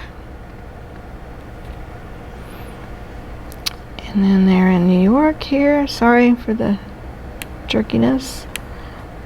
Here is the port of New York. And then Johann, so they're living here. And then let me just jump back a little bit to I'm not going to go over there, but we're just going to talk about it. At the time, 1710, they arrive in New York. 3 years later, she's there by herself. Her husband had died, 2 daughters had died, and she has 1 son. Her father dies back in Germany. Johann Jacob Becker dies in Germany. And this is interesting because his record shows his occupations. That's what those all of that script is on the third line. And he was the magistrate of Eschbach. He was the chief judge and a juror, very important man in Eschbach. And as a matter of fact, if I had gone back there, there's a plaque with his name there in Eschbach. Very, very famous man. Well, when he died, evidently there was some way that she inherited some money, because then she moved and lived very well in,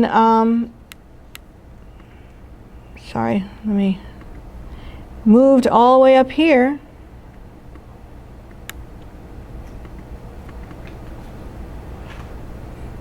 Up the Hudson. And what town are we in here? Where there's Germantown. Moved to Linlithgow. Do y'all know where that is?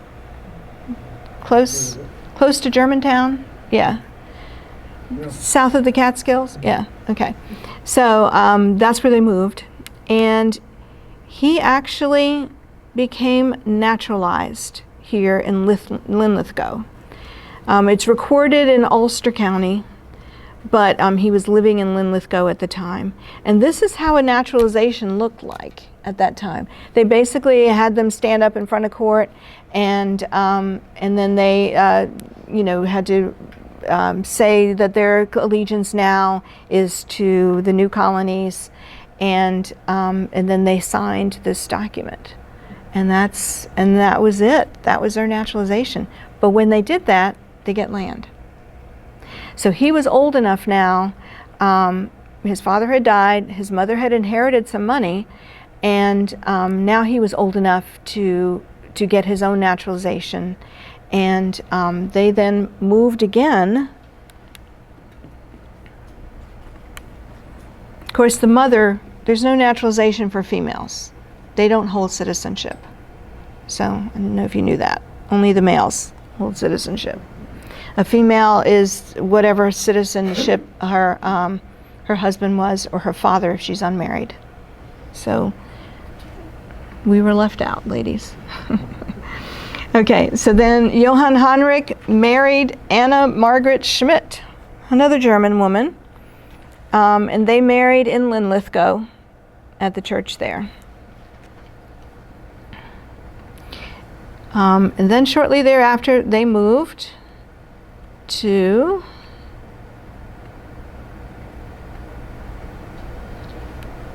Claverack. Yep. So they moved here to Claverack, and this is the congregation was founded in 1716. They moved here in 1748. So this is a very typical Reformed Dutch church. They all have this tall thing in the front, yeah. So this is the church in Claverack. And here is the baptism of their first son, Frederick Clapper.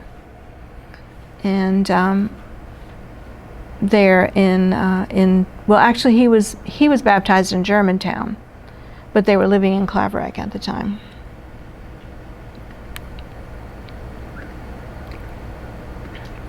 And then Johann Heinrich died and is buried here at the Claverack Cemetery. And we can jump in there and see that. Let's see.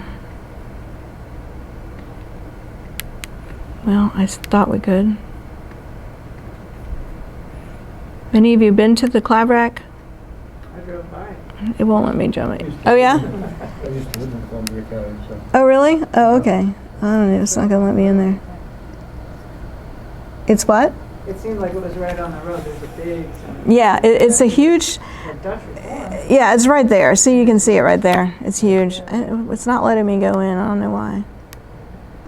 Oh, there we go. No, it's not letting me jump in there. Okay, well, anyway. It's a huge cemetery, and he's buried there. So... there is a book about the early 18th century Palatine immigration, and your ancestors, almost all of them, are mentioned in this book. So, and that book is also available online for free, and it's also on your flash drive. So it's here. So that is the story of a Palatine immigrant, and all of his documents are here in your little book. Okay. Any questions? It's amazing. It's kind of interesting, huh? Well, also just the detail. You know, and the thing, maybe you mentioned the Excel spreadsheet that I love so much, Mm-hmm. the 532. You got that up. You go right to that Excel spreadsheet, hit find, type in that surname. There it Bring is. it right to it, and that will show you which section to go to, what maps they're mentioned on, and get you into that larger group of Mm-hmm. genealogy material specific to that individual. So these are your shared ancestors with the U.S. President and also Vice President Aaron Burr. You share an ancestor with him. It's both English and Dutch sides, and they're identified in Chart 3, which is this one over here. There's ancestors that you have in common with a president is shown there with the little blue, yeah, This guy here, yeah, ancestor in common with the president. right. And then also shown are first settlers, founders of towns, and as Nydia mentioned, notable ancestors. And those charts are on your flash drive, and they're in a big resolutions, high resolution, so you can print these out. I did print this one out for some of you already, or in your notebooks, or yeah. But they, you can get them printed anywhere that you want to get. I use Vistaprint. But what I did is that I made these charts so that you could see how you're related. Okay, so like this one is how you're related to Theodore Roosevelt, and also the Eleanor Roosevelt. Yes. So how you can see how they're related. So I tried to do that with every president, so you can see exactly, and also Vice President Aaron Burr. And those are all resides in the ancestors folder for that specific ancestor. So here it is Jan Peake and his wife Mary Dutroux.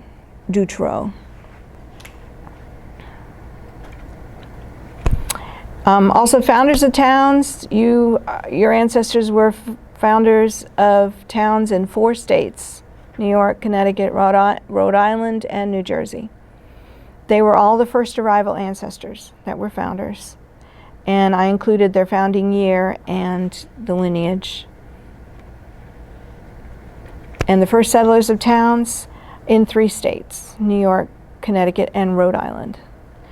And the year that they settled. And that means that a difference between a founder and a settler: a founder signed the documents to found the town. Okay, they're the main person that signed the documents. A first settler means that they were one of the first ones to have a farm there and settle there, but that doesn't mean that they were involved in the government. So in the governing, your founder was involved in the governing of that town. And then I've indicated the ancestors that are in WikiTree, and I think I mentioned before 95% of your ancestors, of first arrival ancestors, are in WikiTree projects. They might be in New Netherlands, they could be in Dutch roots, they could be in the Puritan Great Migration Project, the Palatine Project. All of these are all based on immigrations, and so they're all part of these projects. And I tried to identify that in the English one, because pretty much your English ancestors are from every area of England except 2, which is pretty amazing. So all over England, and and Netherlands mostly in one area. Okay, so now we'll do VanWormer. And here's where we'll get to talk about a lot of things that we found about VanWormer. How am I supposed to say that? Wormer? Wormer. VanWormer. Okay. Say that, like a worm that crawls on the ground. That's probably true. Right. That's probably how it is. All right, let's back up. So what we do know is that it's Lawrence Jansen VanWormer that was the one who came. There were some incorrect genealogies that said that Peter, his grandson, was the one that came. But it wasn't. It was this guy who came first. Remember, at that time, surnames are not used. It's a patronymic name. So you have a first name, Lawrence, and Jansen, meaning son of Jan. Okay, so that's how they're done. And so the girls are the same way. So there's no last name. VanWormer means from, Van, from, and Wormer. Okay, so that's the town. The town, right. So that's how it is. So his name was Jansen prior to coming to America. Right. His name was Lawrence Jansen. Lawrence Jansen, right. He went by Low, and I'll show you why he goes by Low. So here's the photo book that Vivian, when she visited Wormer, she got this book of the town of Wormer and some of the pictures in it. And then I included in your notebook the translation of the first few pages of this book, where it explains the history of the town of Wormer. So that translation is in your little book there for you. Vivian also collected information from this book about a crest or a coat of arms for the VanWormer. Just a note of caution about these crests. These are designed usually by the Halbert Company, and many of them are made up, unfortunately, and some are real. And it's hard to tell. The only way that we can know that a crest is real is if it resides on the building of the house that they come from. That's the only way we know. So there are many English ones that the crest is on the castle, so we know it's true. But there are others that we don't know. I can't tell you whether this is real or not, but I present it to you anyway, because it was gathered by the family, so I'll put it there, but we don't know. So there is a WikiTree biography for Low and Low Jansen, or Jansen, Lawrence, Low. Okay, went by a lot of different things. So this is his win. This is what a WikiTree looks like. And I wanted to show you the original. You have a version in there. But as you can see, we denote whether something is certain or uncertain. Okay. We also denote if there are any DNA connections. And there is a man named Dennis VanWormer, and I don't know, I believe he lives in another state, not New York, and I don't believe he's, I think he's perished. I don't think he's alive now. We've tried contacting him, I've tried contacting him. I don't think that he's still with us. But his Y-DNA, which is father, father, father, father, all the way back, would tell us where that lineage really comes from. Is it from Netherlands or is it from England? So that's one thing to think about. It has to be male, male, male all the way back though. So that would be Willard. No. Go ahead. Wouldn't it be? Yes, it would. It would be Willard. So any of your sons are a direct Y to VanWormer. A Y lineage is never changed from male to father to son. So in the DNA, it's pretty much unchanged for centuries. And so we can track that. And we have an entire tree of where each lineage came from based on this Y DNA. So the question is, the story was that that 3 came from England to the Netherlands, and then Low came here. The only way we're going to know if they were English is to do a Y DNA. Then we'd know if they were English or not. So, or if they were from the Netherlands. The only person to give that Y DNA is Willard VanWormer. He's the only one. So there we go. So it's only him. He's the only one that we can, yeah. Because I don't know this Dennis. I mean, there are other VanWormers. I mean, we could do. Dixon is the last one. Yeah, Dixon is the last one. Yeah. But he goes both. Oh, right. This document, so you can see how these wiki trees are, and I'm going to scroll down a little bit, and I'll show you the baptism because I do have that. And notice that this one is half in Dutch, and this is evidence. And then as we keep going down, people have put exactly where we find them, where this documentation is, and church records, and then here we go, sources, and many sources and links where you can go directly to those documents. See? So this is what WikiTree does. We combine it all together for you and say, this is what we know about this ancestor. So there is a WikiTree for all your first arrival, 95% of your first arrivals. And where those are, and then sometimes we go further down, there's discussion. Well, I found this. This one genealogist says, what about this? Or what about that? And you see these discussions between genealogists saying, I found this, or we can debate this. So this is what this is like. So I wanted to show you what that WikiTree was like. So I went to the records in Wormer, and his baptism is not in Wormer. I went between 30 and 40. We know what age he was. He was born in 35. But I went all the way back and all the way forward. He's not there. Well, they did too. I mean, obviously, all the other genealogists too.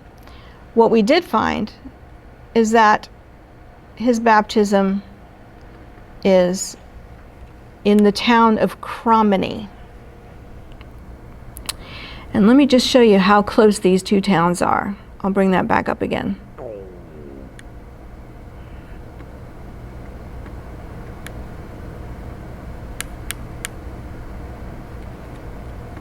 Here is Wormer. Here is Cromany. Okay? It's just like not far at all. And this is where the baptism was found. He was baptized in this church in Cromany. And we find a Jan Lowes as his father and Nellie Bastians as this mother. And the child's name is Low. Then what we find after that is that his parents both die. And he's an orphan. And so then there are a whole bunch of documents, 4 or 5, 6 documents about the orphan Lawrence Jansen and how he's taken over by the mother's brother, and how they're going to raise him, and what happens to the house of the parents because the parents both died. So there's all these documents that make the genealogist feel that this is his parents and this was him, Low. And then he comes, these are some of the documents, 4 records, that Cornelius Bastians is the maternal uncle and the guardian of the left behind child, Lawrence Jansen. And then we see that he comes and travels to Amsterdam to board the ship. And he is Lawrence Jansen from Wormer. By himself. Nobody else with him. He was born on February 12th, and he boards the ship on February 12th, on his birthday. On his 26th birthday? Yeah. So, or 24th birthday. So, kind of, 24, on his 24th birthday. So he was an orphan when he came, but he had been taken care of by his mom's family. And then he comes to, he travels from Amsterdam to New Amsterdam. And this is what it looked like then to him. So unlike what it is now. And that's what they were coming to.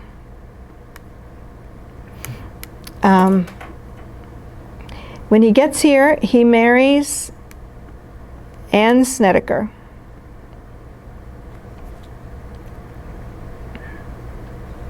Anne's father is also a magistrate. He holds a very high office, and I'm going to tell you a little bit more about her father. So he marries pretty well, marries into a rich family. And this is a transcribed document from the Dutch Reformed Church in Manhattan. And then in 1709, he dies somewhere in New York. We don't have a death for him as to where he died. Probably the upper Hudson near Albany, somewhere up here is where he probably died. He is known to have leased a farm, including a house, a barn, and a hayrick from Jacob Jansen Schemmerhorn in Upper Shattuck Island, which is... Yeah, okay. So that's where he had some land, and that's where he was living. So this is where I found the island. I think this is it here. And let me pull back a little bit. Right here. Because, how do you pronounce it? Skodak. Skodak. Okay, so Skodak Island State Park is here. So we figure this is around where he was living when he died, as far as they know. Okay. And here's South Bethlehem, Brookview. Okay. And that's the last that we know, unfortunately. Let me talk a little bit about her parents. The woman that he married was Anne Snedeker. Anne's parents were from Sloterdijk, Amsterdam. And we can go there because I want to show you something there. Let's go there. So Sloterdijk is near Amsterdam. Here we go. Very close to Wormer. Here's Wormer, and here's Sloterdijk. So he married somebody pretty close from his hometown. And that marriage is here. Here's the marriage of her parents there. And here is her baptism there. The woman that that Lowe married, there's her baptism there. The bottom is the whole page, and this is the little part of it that is hers. And that's her baptism. You can see it says Annie Jan Garrett's is her father. Snedeker. I don't know how that says Snedeker, but it does. Okay. Okay. And we can actually see this church. We can drop in and see it. Let's see here. Maybe, if this thing is working. Yes.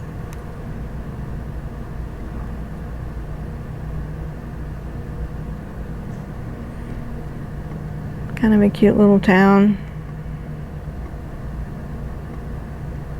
I hope I dropped in the right place. I mean, no, I didn't drop in the right place. But anyway, church is right here around the corner. It's right over here. So kind of a cute little town. Okay. And then Anne and her parents moved to New Amsterdam. And then that's when she met him. Now, her father was a cadet with the Dutch West India Company. That's how he came over. And then Jan Snedeker is mentioned in many court cases. He was very involved in the community. And here he is in favor of Jan Snedeker. Notice how it's spelled here, Snediger. Just depends on, it says Snedeker. And he's here in a bond with another one of your ancestors. Jansen van Ilpendam is another one of your ancestors. So there's many court records with Jan Snedeker. The reason being that Jan Snedeker is the founder of Flatbush. So and here's his Wikipedia page. He was the founder of what's called Middout, which is Flatbush. Middle Dutch word meaning middle woods. And so because it was between the Flatlands and Brooklyn. So, and he became the first magistrate, the first judge of Flatbush. So, kind of an important person. Yeah. And Flatbush is where? Flatbush is right outside of, let me bring you to that. I will show you Flatbush. Good question. Yep. Right there. Here's the Statue of Liberty right here. Here's New York, Manhattan, and here's Flatbush down here. Here's Brooklyn right here. Yeah. So right across. So that was 1652 when it was founded. So that's what we know about the VanWormers. Okay, so did they get to Amsterdam from England? We don't know that. We don't know because we're not quite sure that that's his parents, but the evidence leads to he's the orphan that came over by himself, that Lawrence Jansen was the orphan. And there is that Lawrence Jansen, and later on he was called Low, and his father was Low. So probably that. And it's a tiny town of about 120 people at the time. So, sorry? What about three brothers? So the story of the three brothers is it three brothers that came from England to Wormer? Maybe. Or, yeah, or Low had 6 sons, and 3 sons, we know the descendants of those 3 sons, but the other 3 sons, we don't know what happened to them. So there are 3 sons, but there were Low's sons, and they were all born in New York. They weren't born over there. So we don't know. But he had 6, but 3 we know about. So I don't know whether the story got mixed up, with the 3, because with the 3 sons, one of the 2 sons stayed here in New York, and another son went to New Jersey, and then later on, that whole family moved to Ohio. Later, and you have cousins living in Ohio and in Illinois, other VanWormers that came from that other son. So I don't know how the story, if it came before Low or after Low. So, okay, any questions about the VanWormers? Kind of interesting. Cromony is where he was actually baptized. And, baptism and birth are 2 different things. They traveled to that church because they liked the church, or maybe, the minister was there. A lot of times they're itinerant ministers, that are going from church to church. And so maybe at that time when he was born, the baptisms were all occurring in Cromony at that time. So it could be. So this is the statistics part, and I'll just go through it very quickly, but I did put them in your notebooks. What percentage of first arrivals did I find? Likely 92%, 93% of the first arrivals were identified. So countries that they came from. So the issue is with Chamberlain, William Rowe Chamberlain. That's this one up here. Yeah. And William Rowe Chamberlain, which we have the Chamberlain Bible here. Here's Chamberlain, here's Mary Chamberlain, and William Rowe Chamberlain. So that's pretty close. Father. Right. He came in the 1800s. Great-grandfather's wife, I think. Right. So he came in the 1800s very recently. I mean, most recent of everybody on the thing. But most of his documents say he came from Ireland. One document says England. So we have not been able to find exactly where he's from. But the Chamberlain name is not Irish. That's an English name. And looking at the genealogy, comparing it to the DNA, there's not enough Irish in Vivian's DNA for him to be Irish and be that close.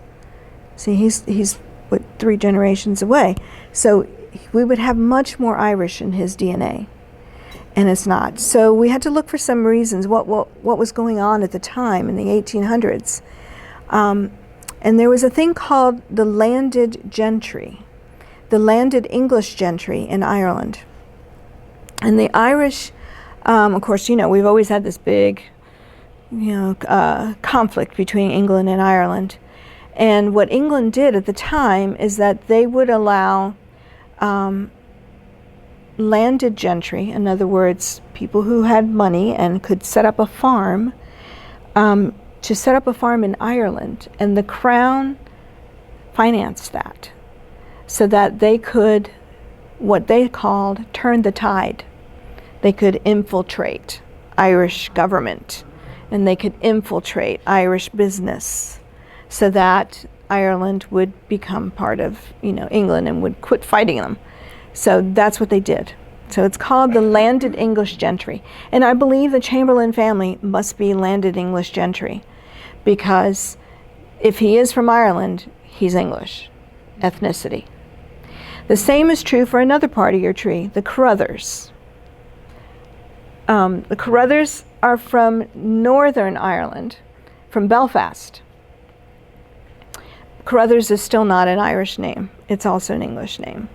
So I think they were also landed gentry, because Caruthers is very close. So they're too recent. They're from Belfast, but they're too recent to be Irish also, because you would have higher Irish. So that's why we're showing, the dual flags. Right. Exactly. We have to show dual flags because we don't know. Of course, Northern Ireland eventually became part of the UK now anyway. So there are many more landed gentry in Northern Ireland than there were in the Republic of Ireland.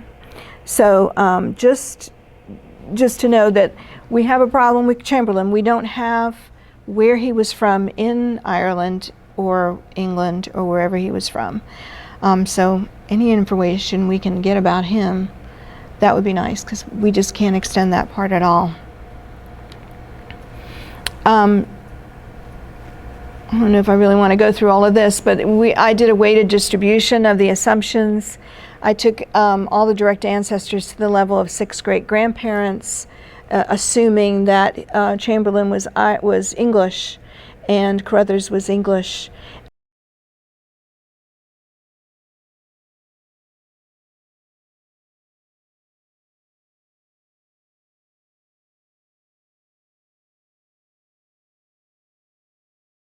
And compared them then to the percentages that we had. And the conclusion is pretty much right on exactly what Vivian's DNA was. And this is just to show you the effects of endogamy. 61 ancestors are duplicated. And here's just an example of John Barlow and his wife Anne. We don't know her last name. We don't know her surname. So that happens so many times with the English ancestors, where we just know the first name of the wife. We don't know the surname. So you descend from the ones in green. You descend from 5 children of John Barlow Sr.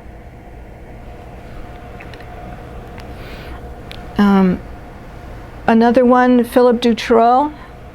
You descend from 3 of his children. There's several. I mean, it's on both sides, English, and it's also German, and also Scottish, all of them. But I do want to show them one more thing, just because I want to make sure that they know how this is organized. Okay, so this is what you have on your flash drive.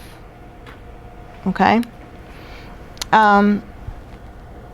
You have, this is the word version of the indexes, of all of the indexes. So in case you want to add something, this is where you could add it to the index if you wanted to. This is where we have all of the sections, all 18 sections, and this is where your documents are, okay? So all the introduction you have in your notebook. All section 2 you have in your notebook. Section 3, you don't have all of it in there. You have just an index of what's in there. And section 4, section 3, you just have the index. Section 4, you don't have any of it except a couple of examples in your notebook. But if you were to go into every one of these, it would have everything you need for that person. And what's in there is a laydown to what was in the 10 binders that you saw in that illustration. Right. So like if I go into Casper's, there's the documents. Okay? So you have the circle diagram first, and then you have the index, and then you have the tree, and then you have the ancestors by generation report, and that's what that looks like, remember? And then you know my notes are in red, and then a family page, and then all the documents for that couple and their children follows. Oh, this is my summary thing, you know, where I have like extra information and stuff that I've put in there. And then we start with the real documents. Casper's baptism at Zion Lutheran Church in Lunenburg. This 1790 census. The marriage of Casper and Eva Van Dyke. Marriage, it's recorded in 2 places, their marriage. All the way to the will of Caspar VanWormer. And that's several pages. So, and if we were to, you know, just keep going down different, here's Peter's baptism at Zion Evangelical Lutheran Church in Athens. So that just gives you an idea. I've also put in wiki trees for some of the VanWormers that are not first arrivals. I've put them in here. And just because that's your surname, I wanted to do that. And then it goes, so that's the beginning part, and then it goes deeper and deeper. So each one of the subsections is further back, and then further back. Okay? And each of those are organized the same way. And then you'll get the actual documents. Take this back to where you started. Sure. Right here. Okay, then right here. So it's this one. The sections. Okay? So sections gets you to sections, and then deeper then. Okay? Here are all the graphics.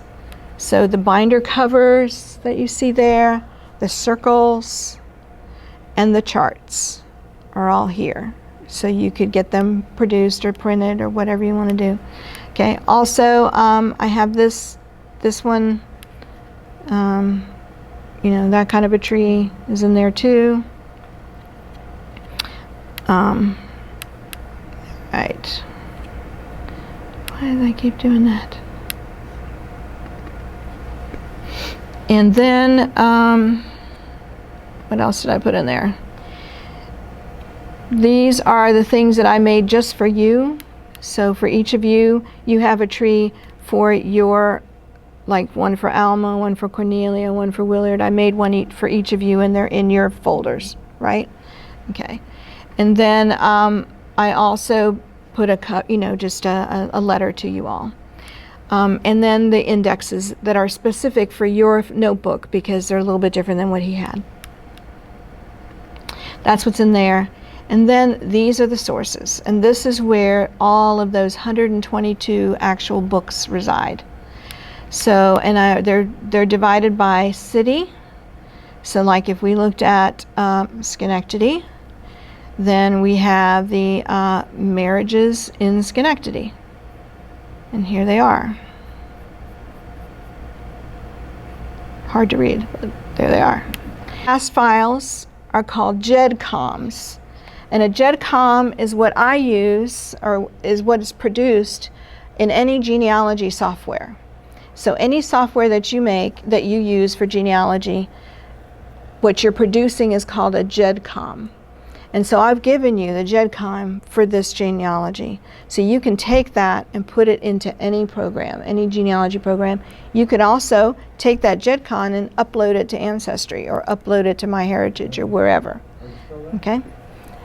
Huh? GEDCOM, GEDCOM. And you have two different GEDCOMs here. You have the complete, which is going to include all the siblings and all the descendants and everything that I found. And then you have the directs only. That's the 532 direct ancestors. Okay?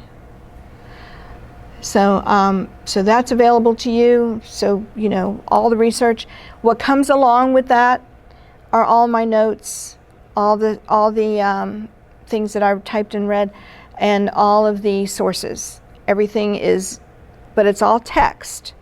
So the actual pages and pictures of the sources are not there, but the reference to them is there in that GEDCOM. So all the sources are noted. Okay. So that's everything that's on your flash drive. So pretty much, and maybe that helps you a little bit more to navigate. And then I'll show you a little more when we get back, because I got to show a few more things, and then I'll also show you my software program that I use. So if you are interested in starting your own or doing your own, I'll show you what I use. I use about 3 different ones, but I use one main one. You have 1 Mohawk and 2 Mohican women that were married to Dutch men in New Amsterdam. So, and they are documented that they were Mohican and Mohawk for sure. There may have been others, but we do know those 3 for sure. And one of them converted her name to a Dutch name. The other 2 are only known by their first name, and that's it. We don't know anything else about them. I'm going to show just this one thing here, just as an example. Ancestry trees, be wary. Look at this one. Take a look at those dates. Born in 1690 and died in 1888? Really? Do you see what I mean? You have to be so careful, because Ancestry, when it gives you hints, it only looks at names. It does not look at dates. People don't know that. It doesn't look at dates, and so they're like, oh yeah, same name. I'll attach that to my tree. And this is the kind of stuff you get. So be very wary. Yes, definitely. There were, there were some of your ancestors involved in the witchcraft trials in Connecticut. So, which happened before Salem. So these were witchcraft trials that were happening in colonial America before the famous ones in Salem. And you had, they were involved, you didn't have any that were accused of witchcraft, but instead what you had were ones who gave their deposition, you would call it now, against somebody. Yes, their witness against somebody in in the community, saying that they saw witchcraft being done and that kind of stuff. You also had the minister who took the last will and testament or whatever, and monitions they call them in a Catholic church, I don't know, for 2 witches that were hung, and your ancestor was the minister. So that was, and he was quite famous, Reverend Jones. So he was quite famous for that, and he also testified and said, even as a minister, that he didn't really think that they should.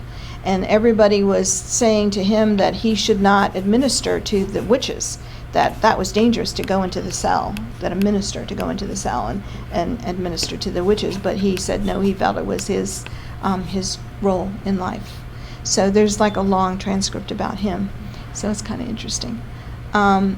There were a few of your Dutch ancestors that pretty much in the literature are said they were pirates. So there were 2. Jan Peek is one of them. And they were kind of like pirates.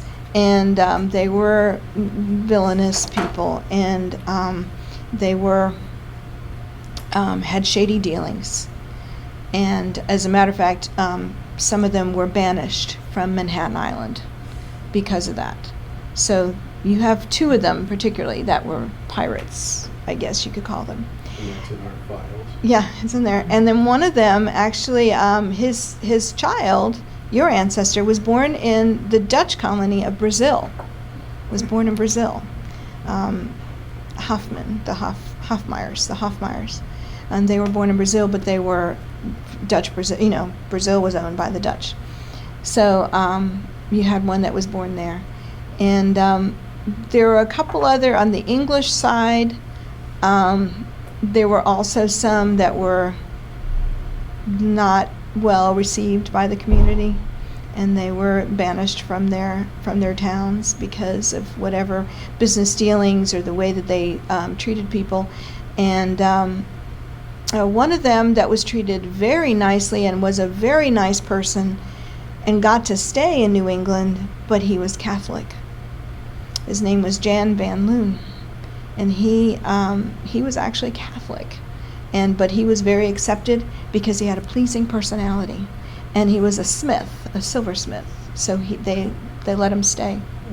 So interesting little stories like that. But when I think back, yeah, there were some, but nothing that I found that was like super, except for the poisoning, but in the witchcraft trials. But that was really it. Yeah. Didn't you have one that killed an Indian who was stealing some Yes. food and started the Peach War? Yes, I'm glad you remembered that one. The Peachtree War. Yes, he started the Peachtree War because he killed an Indian woman that was stealing peaches from his tree, and that started one of the French and Indian Wars.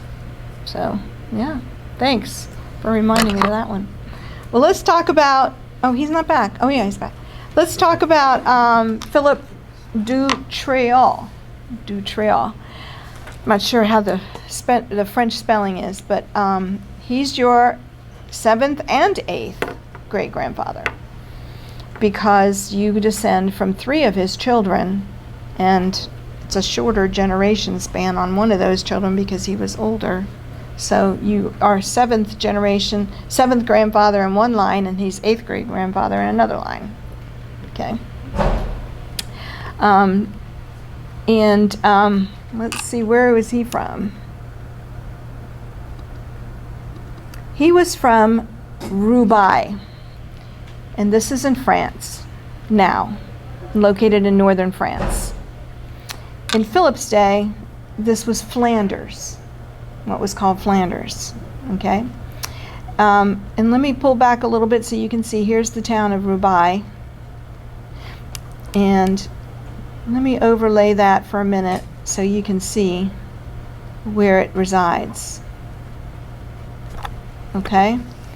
So here's France over here. Here's Netherlands up here on the top. Germany on the right. And Belgium is divided into two areas. The Flanders, the Flemish part, is the northern part, which borders Netherlands. And then the Walloon region, Wallonia, was the southern part of Belgium. Okay? So the Walloons are what the ethnicity of Philippe de Trouot. He was a Walloon, but he was a Huguenot as his religion. Okay, so a Huguenot is a Protestant religion that is a separatist from the Dutch Reform, and they believed in home worship. So there were no churches for the Huguenots. They believed that they should be worshiping in the home.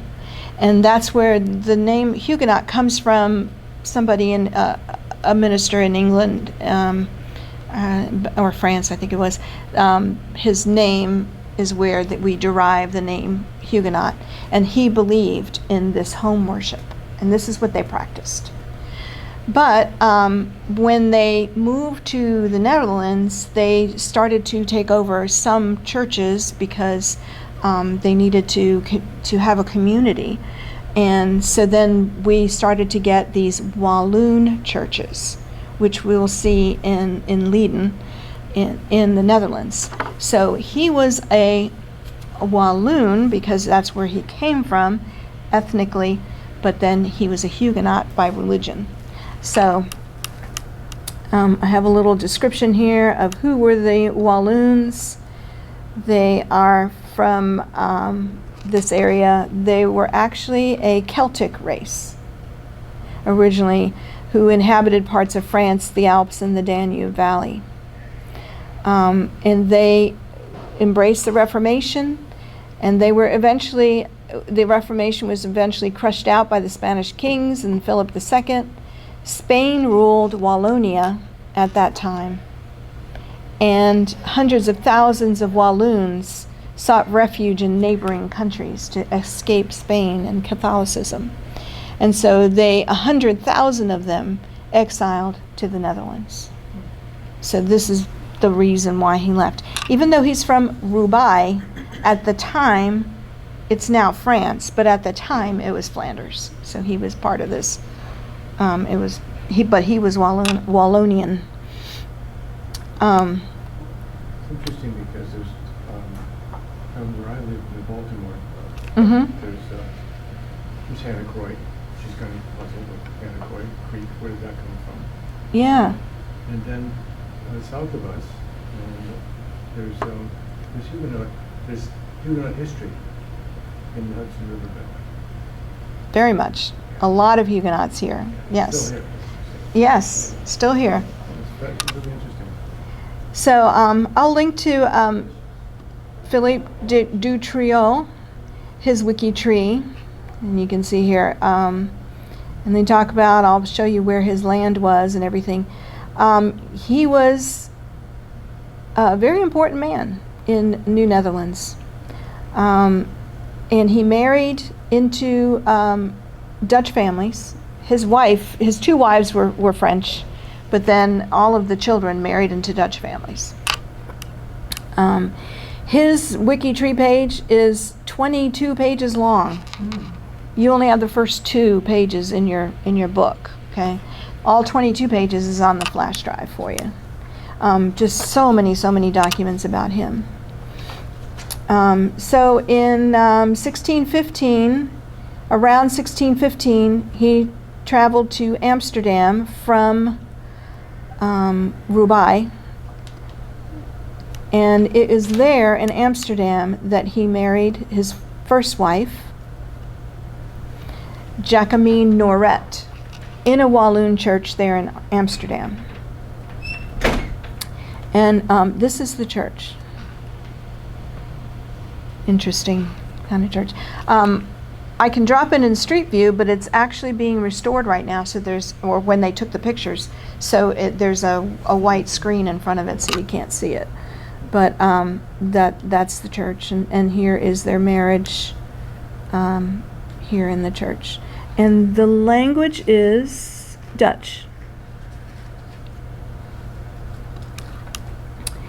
And then they had a child there, and this is Mary. She's one of your ancestors, Mary Dutroux, and kind of remember her because she's infamous. Okay, we'll talk about her in a minute. In 1617, then Philippe moves then to this little town of Leiden. And many of the Walloons moved to Leiden. That was one of the centers of the Walloon church, and the Walloons and the Huguenots. And here, sometime between, Jacqueline Noret came with him, and then she died here in Leiden, and then he married again. This is all that's left of the church, of the Walloon church in Leiden. There's really nothing too much left of it. I won't take the time. We could drop in there, but I won't take the time. Then he marries his second wife. Hold on, let me get this to come up. Susanna Duchesne. You descend from both wives. Okay, so you descend from him 3 times, once from one of the wives and twice from one of the other wife. So both these women are your ancestors.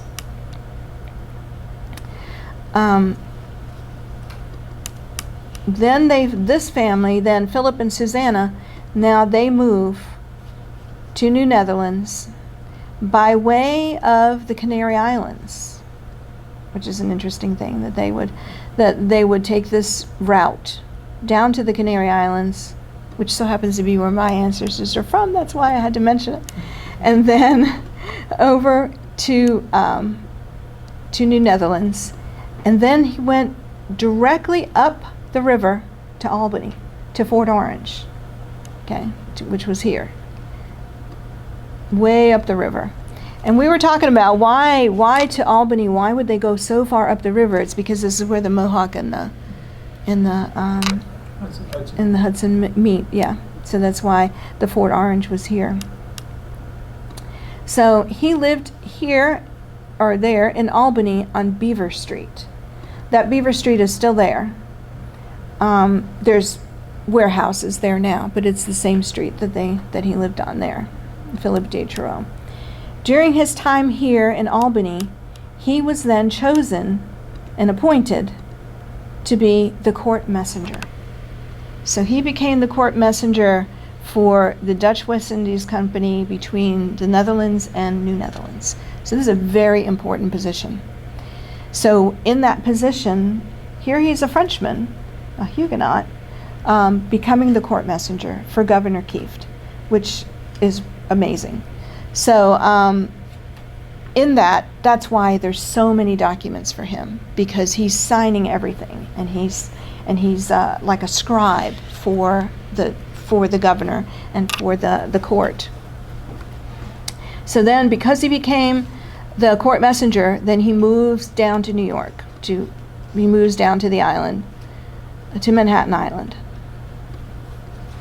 and then begins to manage most of his correspondences from Manhattan Island then. He has a farm on Manhattan Island, and I'm going to show you exactly where that is. You can see here.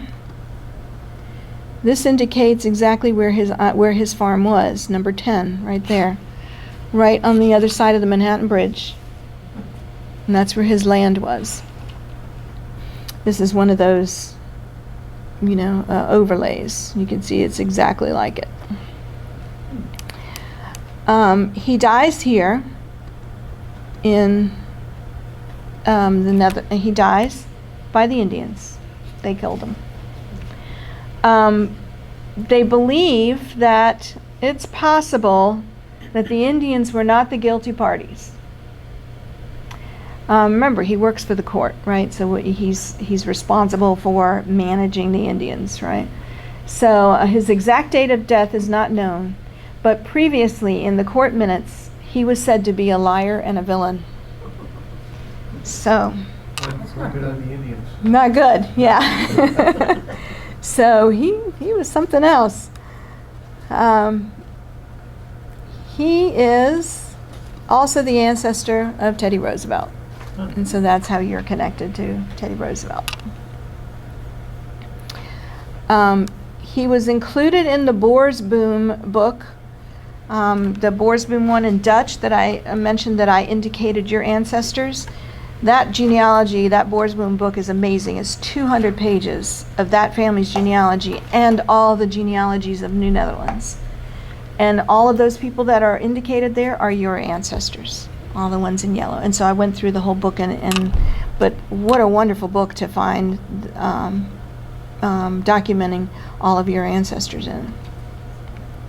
Now, because you are a descendant of Philippe Dutroux, you can join the Philippe Dutroux Descendants Organization, Association of Philippe Dutroux Descendants. So you can join this. There's guidelines. I guess last year they give scholarships and all that kind of stuff. But it's a huge website with lots of information about that family and all of the generations, and you'll find your ancestors in there. Pretty far down. I mean, down to about Caspar Van Wormer's generation are on this website. So you can join that. Also, there are lineage charts that are available. A book that you can get. This is a World Cat thing. A book that's in the Library of Congress with all of the lineage charts of his descendants, and your family will be there. And then also, some of those charts are also available in Family Search. There's a genealogy project bringing together all of the descendants of the Dutroux family and all of the surnames that are included in the descendants. And this is also free on the web to see the genealogy project for that family. So, huge family. Now let's talk about the daughter.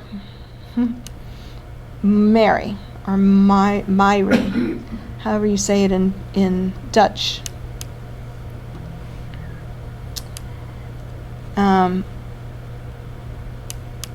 Not here. Okay, why do I have a wine glass here? Tavern keeper. She was a tavern keeper of her own right, which is very unusual for a woman at that time to be a business owner. So both her husbands, she had two husbands, and they were both tavern keepers, but after they died, she was still given the right to have this tavern in 1644, which is very, very unusual. And it's probably because of the position that her father had held and her husband's, but one of the husbands was the pirate guy. So she held this tavern for like 30, 40 years. But during this time, she and her husband had become so blatant in their ignoring of the laws concerning the selling of liquor to the Indians that they were prosecuted all the time for selling liquor to Indians. And the action was brought against her and against her. And in January 1664, she was fined 500 guilders and banished from the island of Manhattan for selling to the Indians. So she and her husband, Jan Peake, who was the one who was considered a pirate, they were kind of living on the other side of the law for quite a while. And they were in and out of court all the time, and people were accusing them of things. So I don't know if you've ever seen the show Jamestown on PBS, but there's a woman very much like her in that thing, and she was a tavern keeper, and what that meant for women at that time, you could almost think of saloon keeper, kind of like that kind of person. is what she was like. She was banished. She did come back 13 years later, and then she died on Manhattan Island. The governor changed in between, and then she was able to come back. So, kind of an interesting story. Did she and her husband He died. moved north, Peekskill? They Am I remembering they that? did, exactly, and he's the same one from Peekskill, He's the same one from Peekskill. and that is him, Jan Peek. He is the one from Peekskill, and they had a ferry there. Oh, okay. Yeah, and he ran the ferry house. Yeah, so it's kind of interesting. Yep. So there you go. So that was your Huguenot ancestor and a very illustrious daughter. That is your ancestor. So I did capture occupations when I could, and in doing that, of course, a lot of times, unless it's the first arrivals, the census before a certain time did not have occupations listed, and so, it just 1790, 1800, no occupations were listed. So unless there was some other document, we didn't really know what they did. But anything closer than that, of course, we have the census and we have the occupation. So I tried to collect that. Now you may see that I've listed every occupation that they had. So the occupation of your ancestor at the end of their life, which is probably the one the family remembers the most, maybe they didn't know he also did this and he also did this before. So I recorded every occupation that I found on a census or on a document. And, a lot of people did different things. So this is just a little chart about all of the original documents, 394 documents, and where they came from. So you can see that there are 58 documents from England, 32 from the Netherlands. The majority of your documents are New York. So just to tell you where all of these original, so these would be, birth, marriage, death, military documents, newspaper, and census. And those are primary documents. I also included on the flash drive, not in your book, indexes to surnames, places, events by city, index of dates by year. And these are just, you want to look up who was living during 1500 to 1550, index of dates by year. That's where you go, that kind of thing. Or who was living in a certain city, then this is where you could go for that. I gave you a sample of the source list in your section, and the actual source list is 122 pages long, so I didn't print it for you. But if you wanted to see all of those citations and those sources, 517 sources listed, they're all there on the flash drive. We talked about in the flash drive are those books in PDF format, and then also I did them by city and I did them by surname. Also in there, I forgot to mention, are colonial era maps. So like 1644 in Norwalk, just whatever it looked like. I put those maps in there too. And then I also in section Y, and in your notebooks, you may notice that I put the extra alphabet at the back pocket.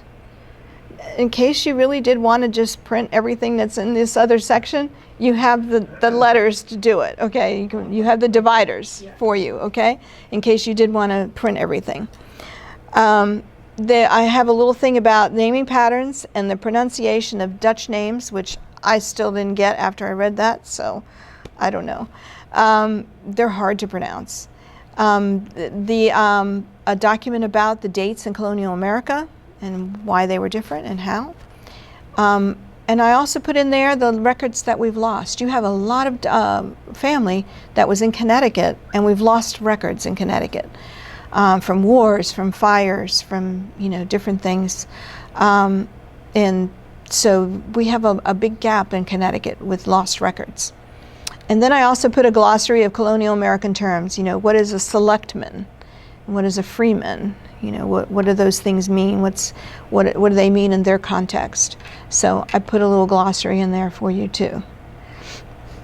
I also put inheritance versus ethnicity to understand. It's just a little DMA primer on what happens in the DNA and why we inherit some things and we don't inherit others, and how does ethnicity come through in our DNA. So this document is, I don't know, it's about 10 pages long, and it explains, hopefully in layman's language, about ethnicity markers and how it's passed down. Okay. You know that siblings do not inherit the same DNA. They inherit 50%, but not the same 50%, you know. So that's why a sibling, yeah. So siblings are, it's not just why we don't look the same, but we do inherit differently. So it's, I explain that in there too, so you can see how siblings don't inherit the same. I also have a list of future research, a list of ancestors that are requiring additional research, or that we're waiting for the records to be digitized. I couldn't get a hold of them. I know that they're in an archive here in Albany, but I can't get them.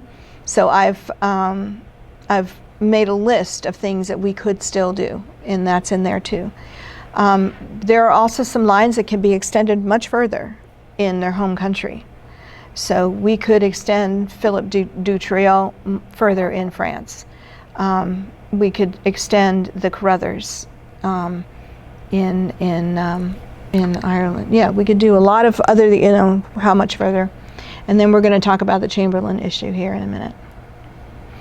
And I think that's it. That's what I have. So, any questions? I'd love some questions. Need to look at the siblings of Mary Elizabeth Chamberlain, our direct ancestor, and try to identify those descendants of those siblings. Maybe they have something. One of them maybe has something that goes back to Mary Elizabeth Chamberlain and then William Rowe Chamberlain, her father.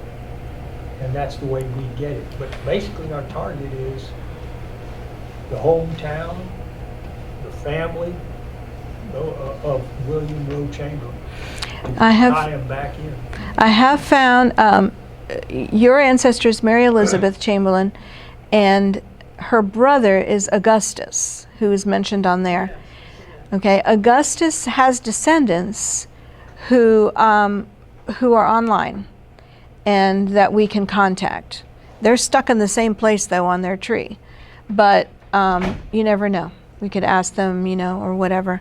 I would also like to see if any of them did their DNA, because that's a Y DNA, a male DNA, to see if they were from England or from Ireland. That would be nice to know. So I think we're going to get in touch with those descendants that I did find of Augustus.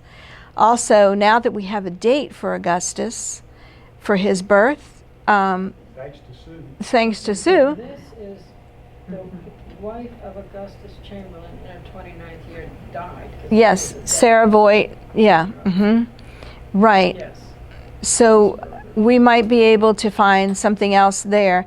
And now I think that I have found in an index in New York, did I say there's his death, the Augustus' death and his brother's death. So we're going to ask for New York. Now that takes months for them to send it to us, maybe years.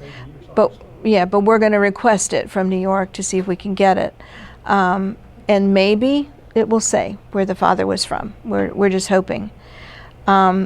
We kind of got, you know, it was a little difficult during COVID because they were not doing any requests at all in New York. So hopefully now they'll be doing it, and maybe we'll find something. Maybe we'll get from. I requested the marriage certificate of John C. VanWormer and his second wife, and I did that back in, you know, right at the beginning of COVID. After a year or so, I wrote the Secretary of State, I think, the organization, person responsible. I got a letter back saying, "Dear Mr. Solak, yeah, we know we cashed your check, but it's going to take us years to provide the document." And so, and that was precisely what That was it it. said, years. Yeah, yeah. So we may be stuck. So we're going to try to do, whatever else we can do in contacting the other Chamberlain cousins, although they don't seem to know either because their tree doesn't say it. So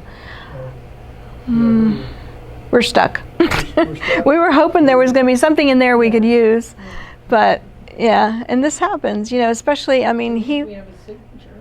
Yeah, we have his signature. We do have his naturalization, which is wonderful, but it doesn't say, just says Ireland. But the thing that happened is Nydia has already explained, is that by comparing my DNA, my maternal DNA, to the ethnicity as indicated by the genealogy, it's clear he's English. He's English. at root.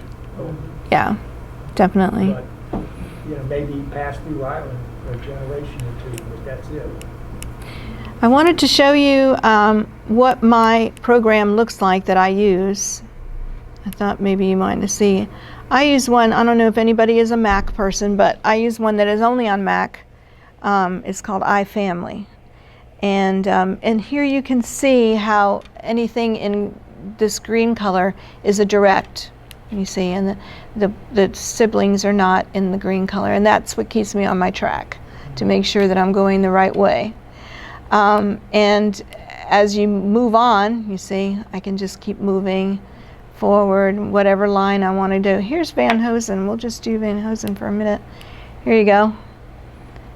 And you know that he was actually born in Heusen, which is Germany, but then Netherlands, but Germany.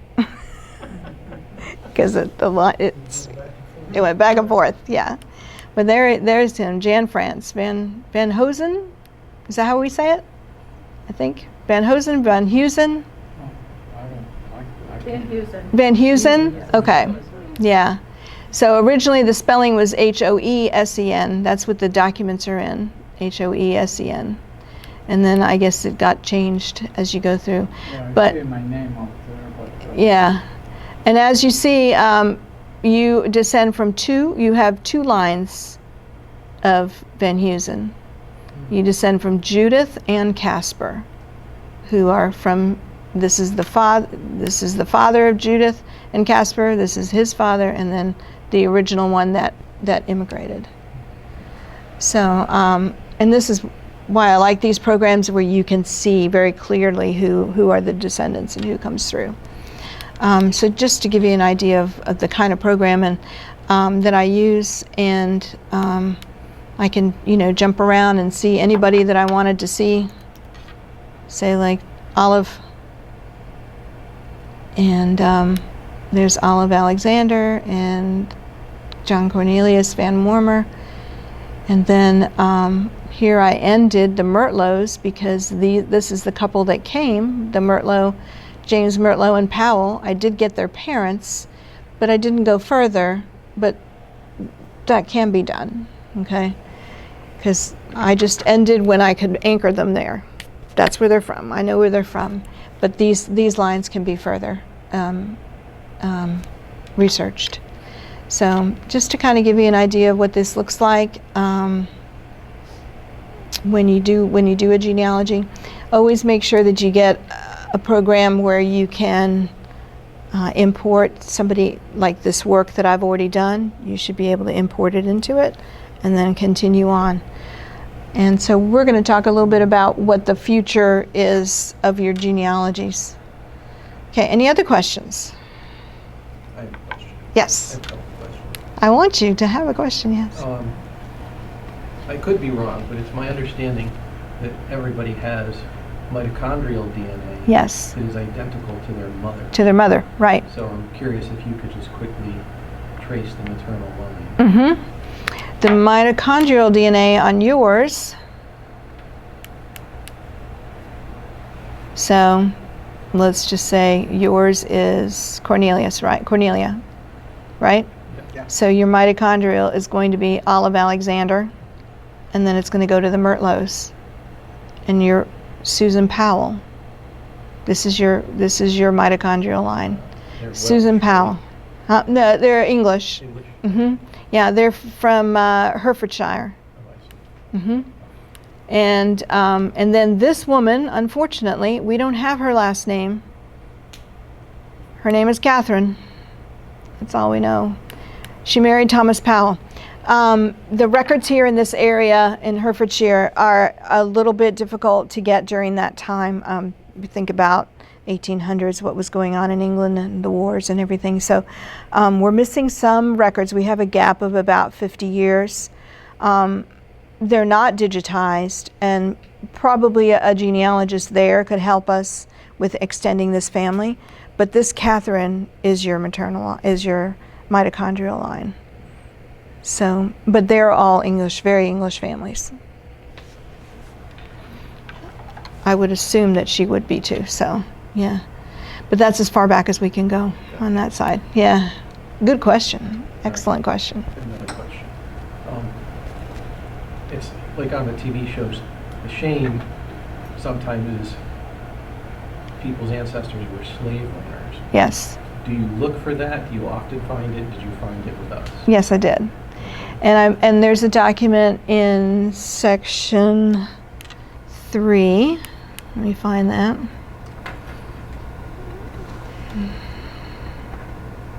Section 3. Did I put it in section 3? I think it might be 2. 2. I think it's 2. Yeah, 2. I think it's 2. You were right up on that. Yeah. I think I put it. Did I put it in yours? Yeah, sure. It's in there. I see it. It's the second line. There it is. Right. Yeah. There you go. Slavery in New Netherlands.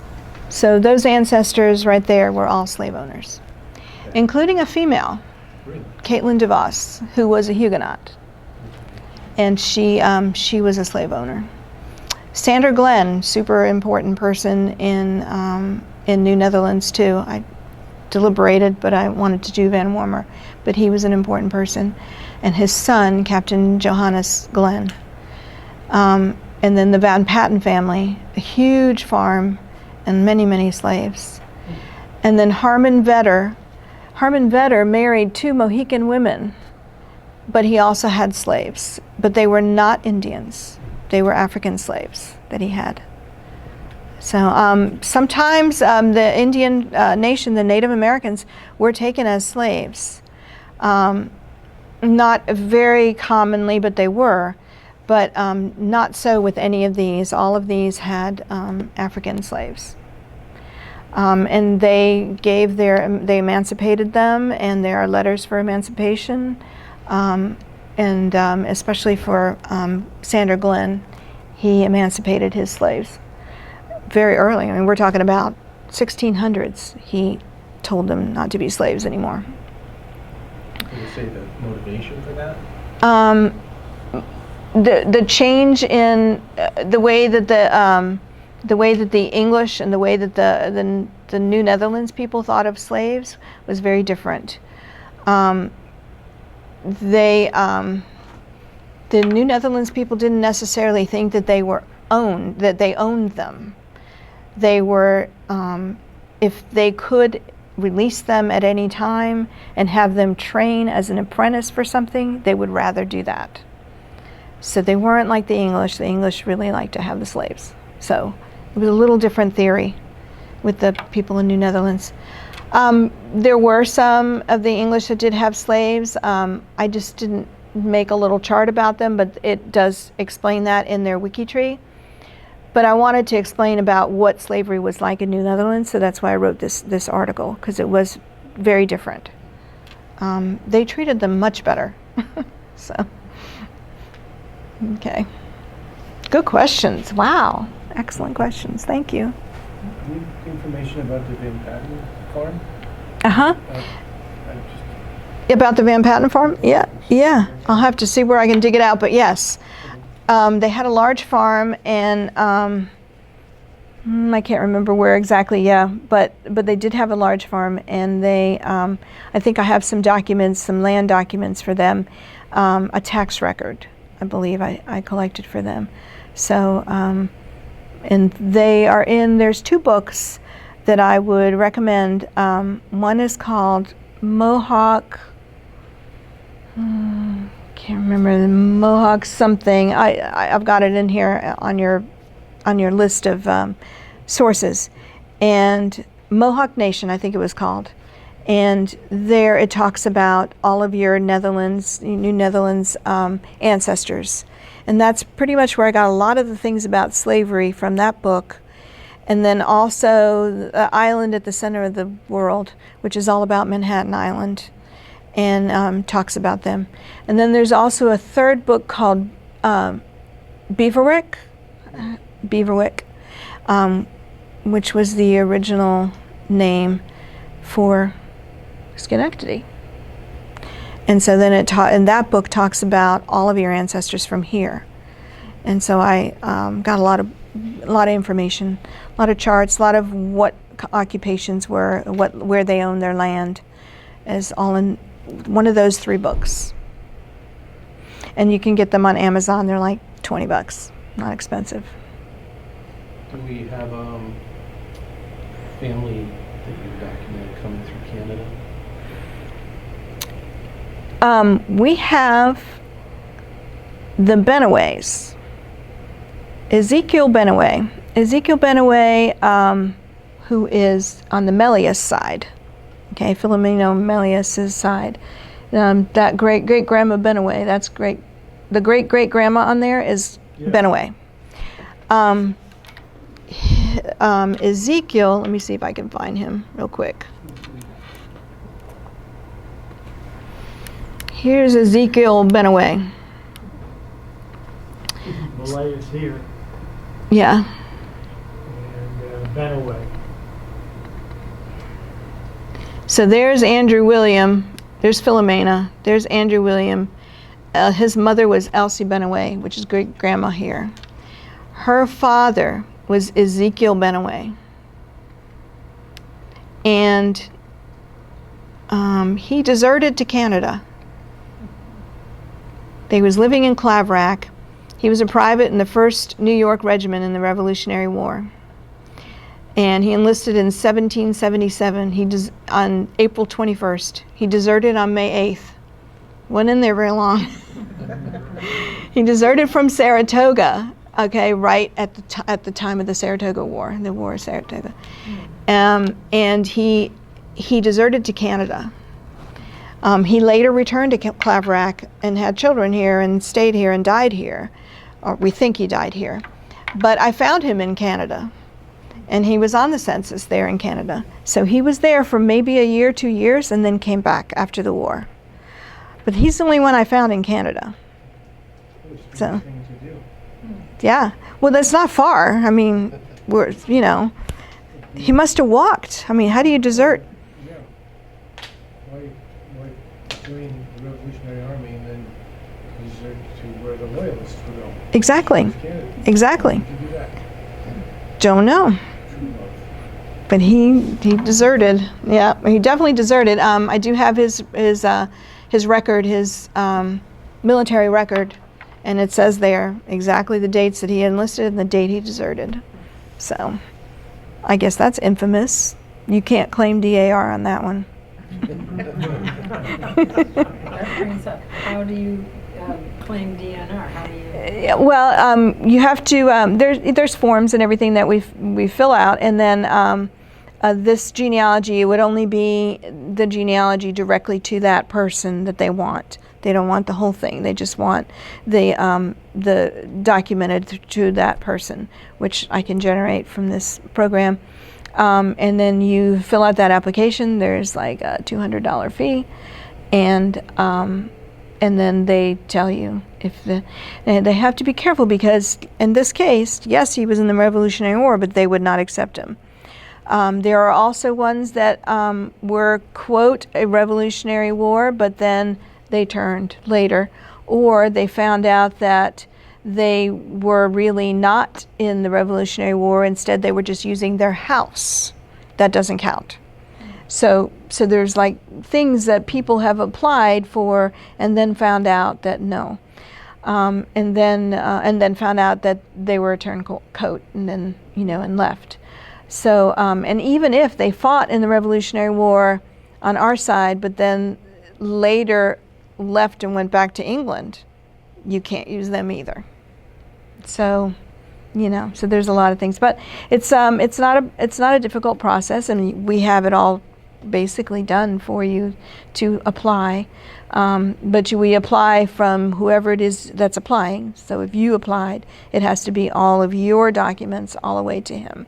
So that would include you and your mother, and so you would have to have your birth certificate, and then we would have to have any document that we could get that is within the civil registration time. We have to have a certified document. So in other words, we have to get an actual document from the state of New York for your birth and your mom's, that way, until we get to the point where 1887, I think, in New York State, that we no longer had actual documents certified in the civil registry. Civil registry didn't begin until different times in different states. So that's why we can't find a death for sometimes for people, because deaths didn't have to be registered until the 1900s. So in some states, it wasn't even until 1910 that we had to register a death. So basically, you went to your church, you had your burial, and that was it. There was no registry in the government for a death, unless there was a will. That's the only time that there was.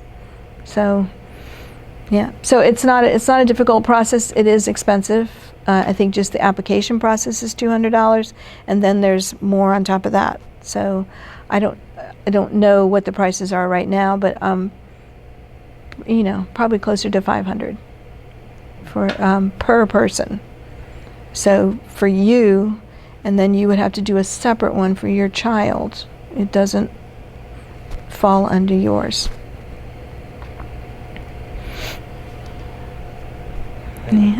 Yes.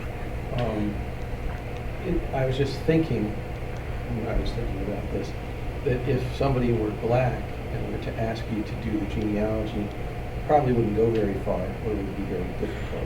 Very difficult. Have you done that? And what would it look like compared to this? Or is there any other group or culture that's extremely difficult? It just, for the black families that I have done, yes, it does end around 1850, 1860 maybe. I can see them in a census of slave census, but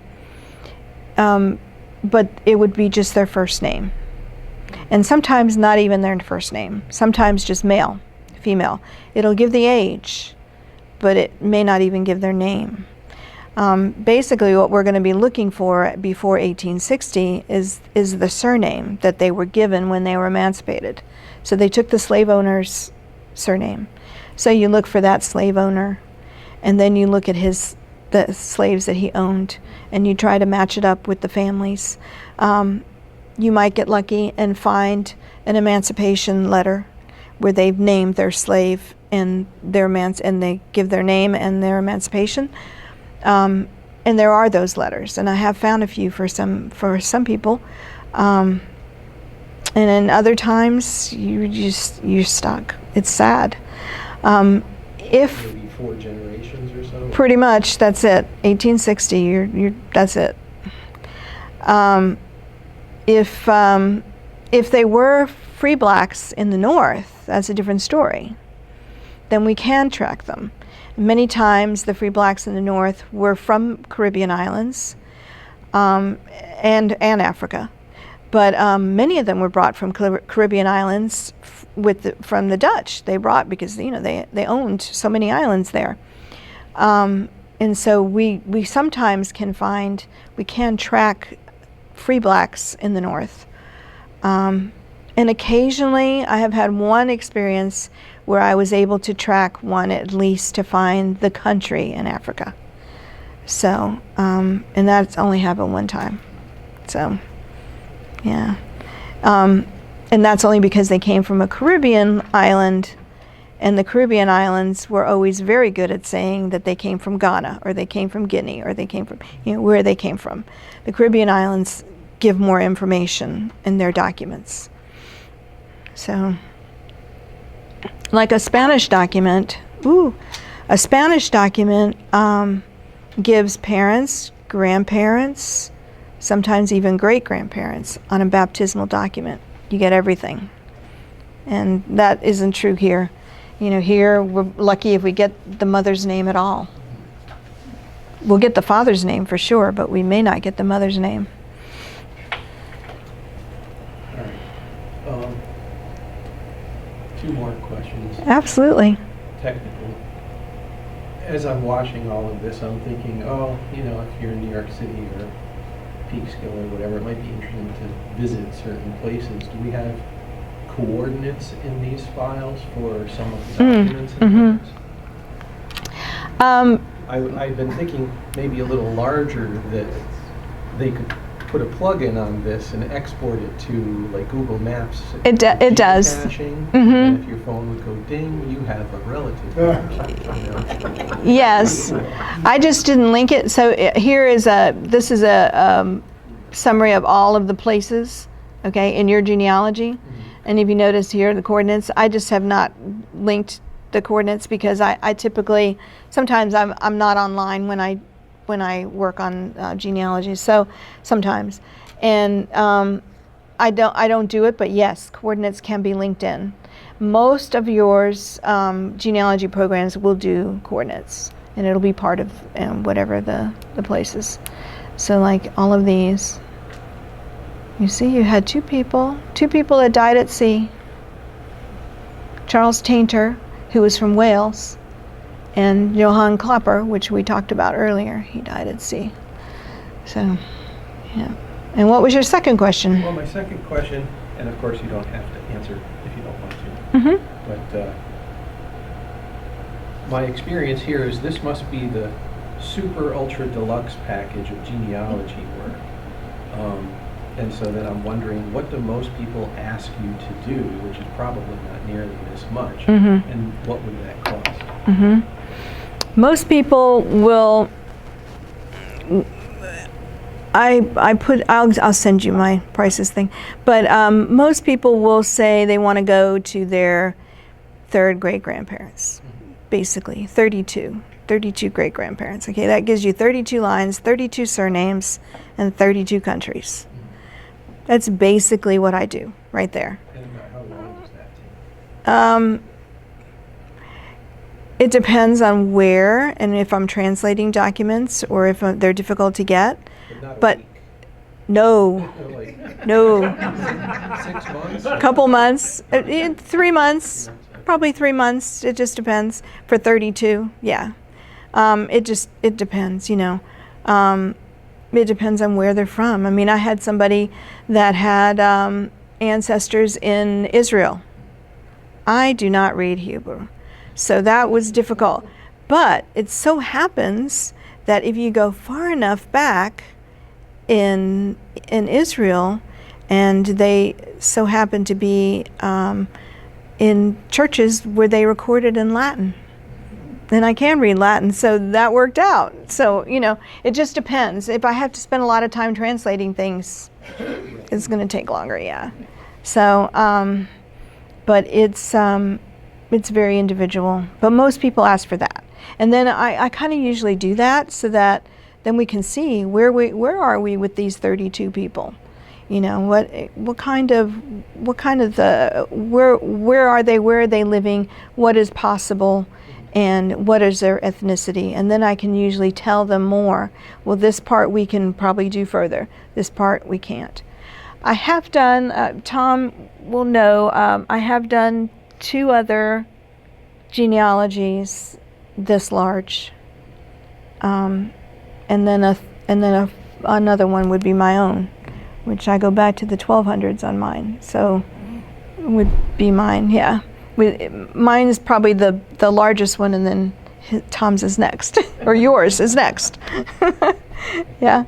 A lot of people, I never really spent a lot of time thinking about it, but just casually, I think maybe a lot of people think, oh, I come from this line, right, and they came over from another country. But sitting here, it grows exponentially. It grows because, I mean, just look at, if we go back to, you know, if you're just going to look at the VanWormer side, I mean, look, you're only looking at this, you know, and this keeps growing and growing. The rest, I mean, is just one tiny sliver of everything that you are.